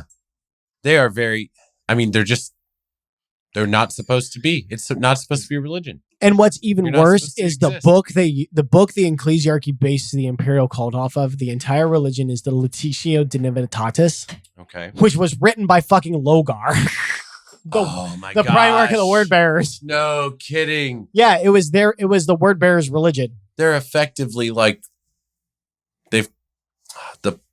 that's almost like the side effect of chaos, kind of like poisoning, and you know what I mean? It's Poisoning stupidity of the highest caliber. Like, I can't believe that. The hubris of those motherfuckers to think they can make it work. Yeah. There's a lot of heresy and like stuff going on because of this like corruption at the top. Well, yeah, of course there is. And it started this still isn't that long after the Horus Heresy, is it? That we're talking about. No, this is just basically the Imperium trying to figure out how in God's name to move forward with all of their leaders decimated. Oh, and it's already getting like fucking Palpatines, basically. Yeah, by this one guy. Holy and shit. He's in there for a long time. It's a couple of millennium. No shit. Like he uses technology kind of keep himself in workable condition. Yeah. He's got the wives of the Emperor singing hallelujah to him every day. I'm sure he's having a grand old time. Jeez. And I mean, he's pretty much the one running the show at this point. Yeah, and because it's run by this kind of dogma of religion, where anything that it's like, so they look at like all of the machines and things as like divine from the Emperor, and to improve on it or to change it is heresy. Even to develop technology is heresy, and it all comes from like this asshole and what his fucking padres decided to do. Wow. And so that's why when we get into like the M42 era, like they are so far behind the times what they should have been. It's because of these guys right here. They just completely halted progress with some dogma. They did of the highest order. He gets taken out, but even the guy who replaces him. Yeah, but it's all because of him. He starts it. Okay. He started the heresy finger pointing that we still see. And he made it widestream. Yeah. Apparently, Sebastian Thor. So he follows the Imperial Creed, which is already like its own religious thing that isn't quite the truth. Yeah. He leads like a revolt because fights all the corruption. Yep. Okay. Has a new team that takes over. And so, like, this goes on until, I believe, I'm trying to think who it was that was like, open your eyes. Was it the Grey Knights? I believe it was. I believe it was a Grey Knight. It was a Grey Knight who decided to come, and he decided to level off the sisters, the wives of the Emperor. Okay.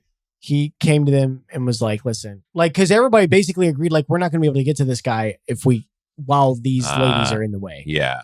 Because the Astartes, the Space Marines, do not interfere with the inner politics of the Imperium. That is not their job.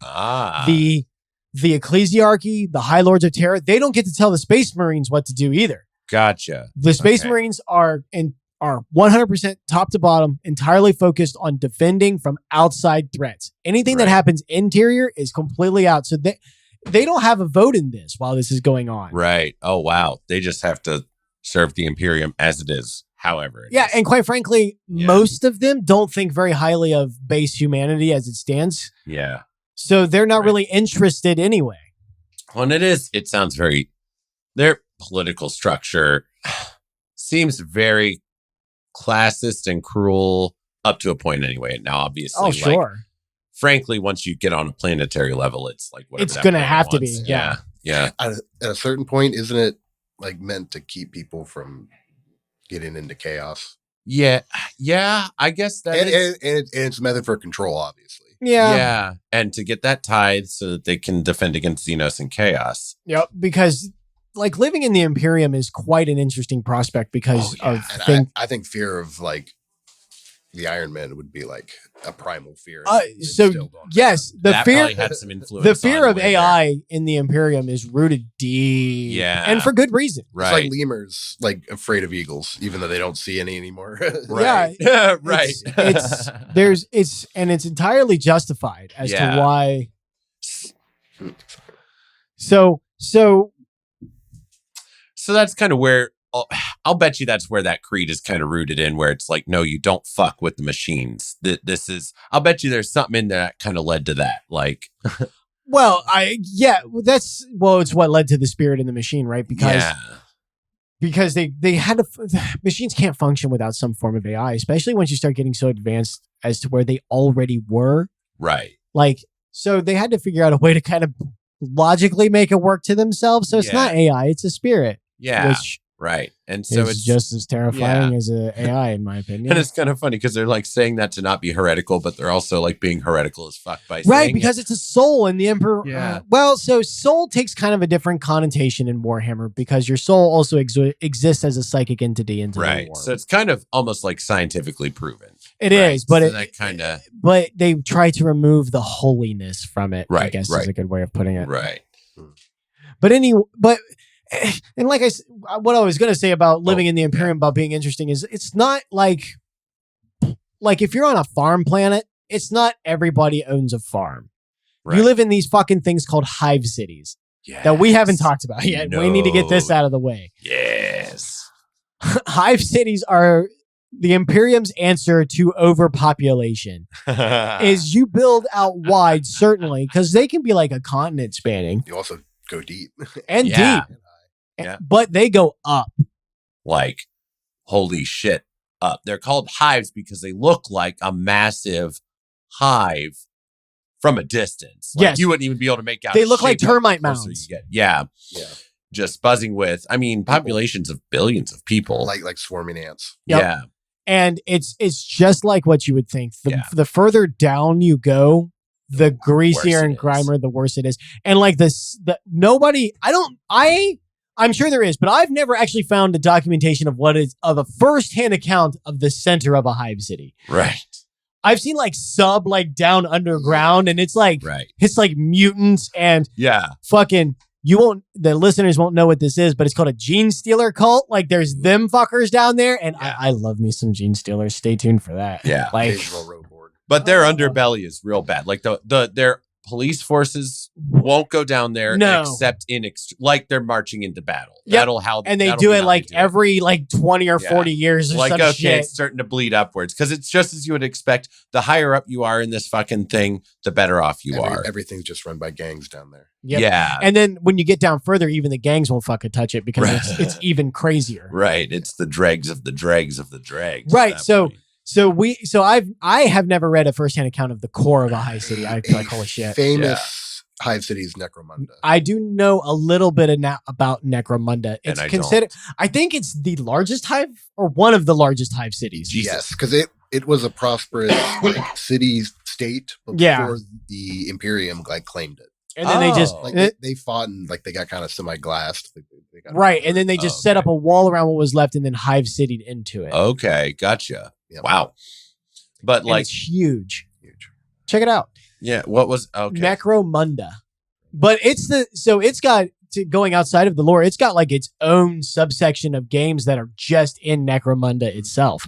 RPG series. Oh, that's fucking cool. And I know that the people that are fans of that are like die-hard fans of that. Yeah, cool models. Actually, that's what's popping up. Is kind of Mad Max. And so there's actually a new game coming out or is out. It's a first-person shooter that takes place in Necromunda. Oh, that's cool. So, yeah. Because it looks, it kind of just comes up like in the center, it's the highest, you know what I mean? Right. It just kind of, I don't want to say pyramids, but to give you kind of the it's idea. like a giant, it's like a giant lonely mountain. Right. Yes. And it goes so far under the surface. Yeah. Yeah. It's like an iceberg. And it's going deep. Yeah. You're seeing the tip of an iceberg kind of. But it's still, some of them go into above the atmosphere and almost into space. Right. They're so huge. Like, because everything is just insanely big in this stuff. Like, and you could have multiple hive cities on a planet, like, and that's a hive planet, right? Like, where it's just, and each one has billions of people in them. I mean, that's what Earth is. Towering. Terra is. But it's just, there's nothing but that. But like a hive or a farm planet would be like a hive city like that. But everything else around it is the farm. And then you go out and work the fields and then you go back and live in the hive city. That's cool. And that's kind of different from, because usually like with the hive city, like the land outside is completely unusable anymore. Like the amount of population has produced so much pollution. Right. It's unusable. That depends entirely upon what type of planet it is. Right. Yeah. But that's more like a factory sort of base. An agri planet. Yep. Yeah. Then they have like cemetery planets. Oh my God. You were telling me about those. Yeah. All they do. So it has hive cities on it full of people.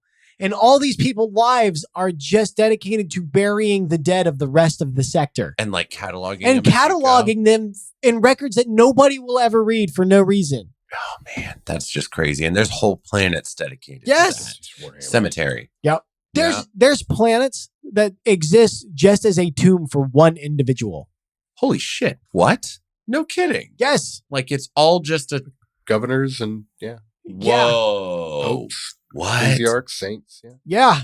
Whole planet dedicated just to one person, one mausoleum for a person. More people will be buried there, but it's all in dedication to yes. Yeah, right. There might be servants buried there or other people that worship them or whatever, but it's all like their tomb becomes a praise to that person. Yeah.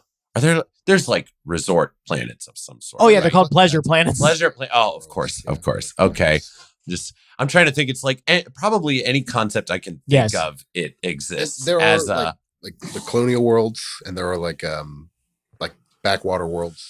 Yeah, right. There's feudal worlds, which are worlds that are basically like medieval level and lower. Right. Which honestly, if you were a human born into the Imperium, that's probably about as cushy as you get. Well, a lot of the like night worlds, like where they have imperial houses. Worlds. Like if you had a night. Yeah. Hey, the night with the king. Yeah. They might have like a feudal world. They might control the whole planet, keep it kind of rustic for their hunting grounds. Okay. And then they train up their knights to run these worlds. And just to give an opinion, just to give you guys an overview, like knights are mech warriors basically that are how tall? They're not quite Titan level, but I think varying sizes, but they can get very, very big. They can get So, get well over. A Titan would like be as large as that hive city standing there. Right. Oh, holy shit. It could be. Yeah. Wow. But a knight could be Like a building. okay.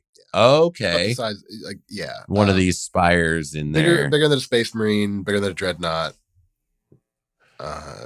Bigger than 20, a tank? Well, yeah, bigger than a tank for sure. Yeah. Yeah. Say under 50 feet. Depends if they have spikes on them or not. So, I mean, some of I love it. yeah. Depends on if they have spikes. What a thing to. You I know, mean, you the do fact get- that actually matters in the height level is kind of retarded. I know it's kind of like how you measure like horse's height from the shoulder.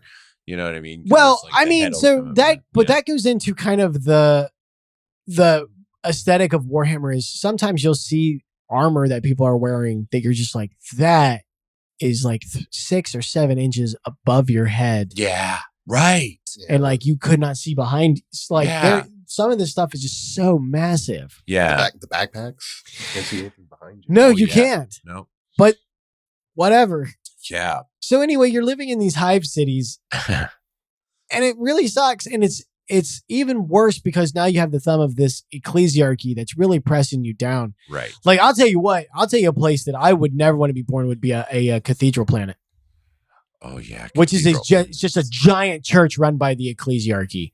Jesus. And like, you are run like you're a monk. Like every day it's all about praising the emperor and how much you can sacrifice. And oh my God, that is literally, I would pick the Tau over that. Yeah, wait, Guevara? Is that what it is? It's one of the humans that allies with the Tau. Oh. Listen, Huh. I try not to associate with the Tau. I'm saving it for when we have to cover them. I need that See, and I stank have- on and off me as soon as possible. Problem here is I think I'm actually going to really like that Tau, and that's You would. You're just going to get stuck with that. So I know. Oh my he's God. putting it off. Ugh. They're so obnoxious. It's It's not a problem. It's great for the viewers. Yeah. greater good sucking It's sons great of for bitches. the greater good. But So, like, these hive cities are going on. And it's kind of neat because, like, to me, planets are like local government in a big way. Like, they could, because they'll just be I mean, I guess whatever it's they fair need to qualify them as in a local way. government. Because at a certain level, it's pretty hands off on these planets. It's basically like pay the tithe and you're cool. Like, whatever the demand is, which I guess those demands could be pretty extreme, you know. So, yeah, I mean, it definitely depends on how your planet gets labeled, of which you have absolutely no say in the matter whatsoever. Right. They look at it and they're like, oh, no, you're this now. You're forking over 20, 30, 40% of whatever you're producing. And Right. whether you like it or not, Yeah. So pay that and then run things how you want. so basically that's the life of an Imperial member when the Grey Knights decide to kind of come in and Oh, step in and deal with this. And Yeah. one of them gets the sisters of, or the wives of the Emperor, they're called at this particular time, to Yes. kind of understand the technology that they've not been dealt, but this guy has been using. And when it finally drives home that this guy has been lying about that for a long time to these very fanatical women, it's not good. Oh, okay. They like lead a whole like cleansing of his tower. Oh, Like from they start at the top or start at the bottom, just like work their way to the top, shit. and then they get him in there. And what's funny is like when they walk in, I think he's still yelling at them. Oh. Like, why aren't you doing what I'm telling you to? And it's like they have just like butchered everybody. And what are he's you just doing? Like, what are you doing? So they cull him down. Okay. And but also like you have to realize that while they were like like the main assault that he would use on specific targets, he was wielding the massive amounts of power throughout Right. the Imperium. Yeah. They were just like his inner circle. Right. Yeah. So one of the laws that was passed in the establishment of this was that no member of the ecclesiarchy was ever allowed to wield an army of men. Right. Yes. And so they use that loophole to take the wives of the emperor and turn them into the Adeptus Sororitas. Yes. Which is basically like an unlimited amount of warrior. What are they called? The Catholic version. Oh, nuns. Nuns. Yeah, warrior nuns. Yeah. But I mean, but it's a large organization. Some of them are warriors, others are healers. Some of them are diplomats. Like, yeah, they serve a pretty wide function, just like a military would. Yes, they cover all the bases, and they have a section called the Sisters of Silence, which are special because they are what are referred to as blanks. And blanks have absolutely no presence in the warp whatsoever. They basically don't have a soul. Oh, what? Yeah. No. So when they die, they don't. Nothing goes to the warp. There's nothing there. Nothing goes to the warp. They exist not beyond that. Whoa. But one of the side effects is no psyker powers work on them. Okay. And just the mere presence of them around a psyker is enough for that psyker to go running into like traffic because it just drives them mad. They can't stand this. Eldar find them like horrific. Like an abomination. Right. Like, you know that feeling you get at the base of your spine when somebody does nails on a chalkboard? Yeah. Imagine that times like a million. And that's what it's like for a psyker to stand next to a blank. Oh, holy shit. Now, a person that's not a psyker will actually feel uncomfortable around a blank. Oh, wow. Okay, gotcha. Because everybody has a connection to the warp, except for these blanks. Feel a little weird. So they actually started rounding up all of the female blanks and turning them into this special assault force called the Sisters of Silence. Holy shit! And they were a good one to send in against chaos. Yep. Cool. Actually, I take that back. I might be wrong about that because the Sisters of Nope. I am entirely wrong about that. The Sisters of Battle the Sisters of Silence actually were established by the Emperor. Oh. Because they actually helped the Space Wolves take the 1,000 Suns. I am wrong about that. I just realized that in real time. I'm getting it mixed up. That's okay. We said it before and we'll keep saying it. We are students of this lore right along with you. But we're learning. But the Sisters of Silence and the Sisters of Battle operate closely together because they draw from the same recruiting pool. Okay. Yeah. The blank, any sister of battle that shows to be a blank goes to the Sisters of Silence. Gotcha. But they were around during the Horus Heresy. The Sisters of Silence were. So, a little addendum there. There we go. So that we'll go ahead and wrap up here. But that's kind of the Age of Apostasy. The guy that takes place after him is not any better. I mean, he actually is better a little bit. Sebastian Thor? Yeah. A little bit. He's better because he didn't have the power to wield. But he set in place the infrastructure that's just cemented. Yeah, he did. So his main problem was he didn't do anything to improve Gorg Vandier's design. He actually just made sure that it became cemented into practice. No kidding. Okay. But I mean, he just wasn't so cruel about it, maybe. Oh, he was plenty. So like, well, they had the plague of unbelief. Yep. They had a lot of people who didn't agree with the imperial word. Right. So they had a whole not a civil war, but like a cleansing. Is this what the Inquisition's actually set up? Yes. So, because the Grey Knight, so the Inquisition actually started right before the Battle of Terra for the Horus Heresy. They were established, and then, they were in full swing by this point. And I actually think, because the Inquisition actually were the ones that found Vulcan, because they were moving ahead trying to track where these orcs were. Well, were they more of just like a military force? They hadn't reached the point of like contesting. They kind of contest the ecclesiarchy. Well, they do and they don't. They're equal but separate. The Inquisition doesn't have the power that the ecclesiarchy has per muscle. It just doesn't. The Inquisition can draw because they have the killing power. It's all specialized. Well, so the Inquisition can draw any resources it needs from the ecclesiarchy, but the ecclesiarchy are the ones with the resources at the end of the day. Yeah. Now, the Inquisition, because the ecclesiarchy cannot order the Inquisition, and the Inquisition cannot really order the ecclesiarchy, but they're on kind of the same grounds as the Inquisition is with the Mechanicum, which is you guys can't operate without us, so deny us at your own peril. But also the Inquisition has to realize, ask with politeness. Because Right. One thing that an Inquisitor cannot do is mouth off to a member of the Mechanicum. That will not end well. They can't really do anything to the Inquisitor, but it's going to cause problems for that Inquisitor later. Something might be malfunctioning. Yeah, the equipment you ask for might not be up to spec, or they might go ahead and acquisition, and then when you come to them later, they just might not happen to have the piece of equipment you need. So that's kind of this, but also it's a balance. There's different, you know what I mean? But if you straight up say no to an Inquisitor, then that's a problem. You're tipping the scale again. Yeah. Not in your favor. So yes, at this time the Inquisition was still going on, and actually they were probably accruing a lot of power. The problem with mapping the Inquisition is they don't like to talk.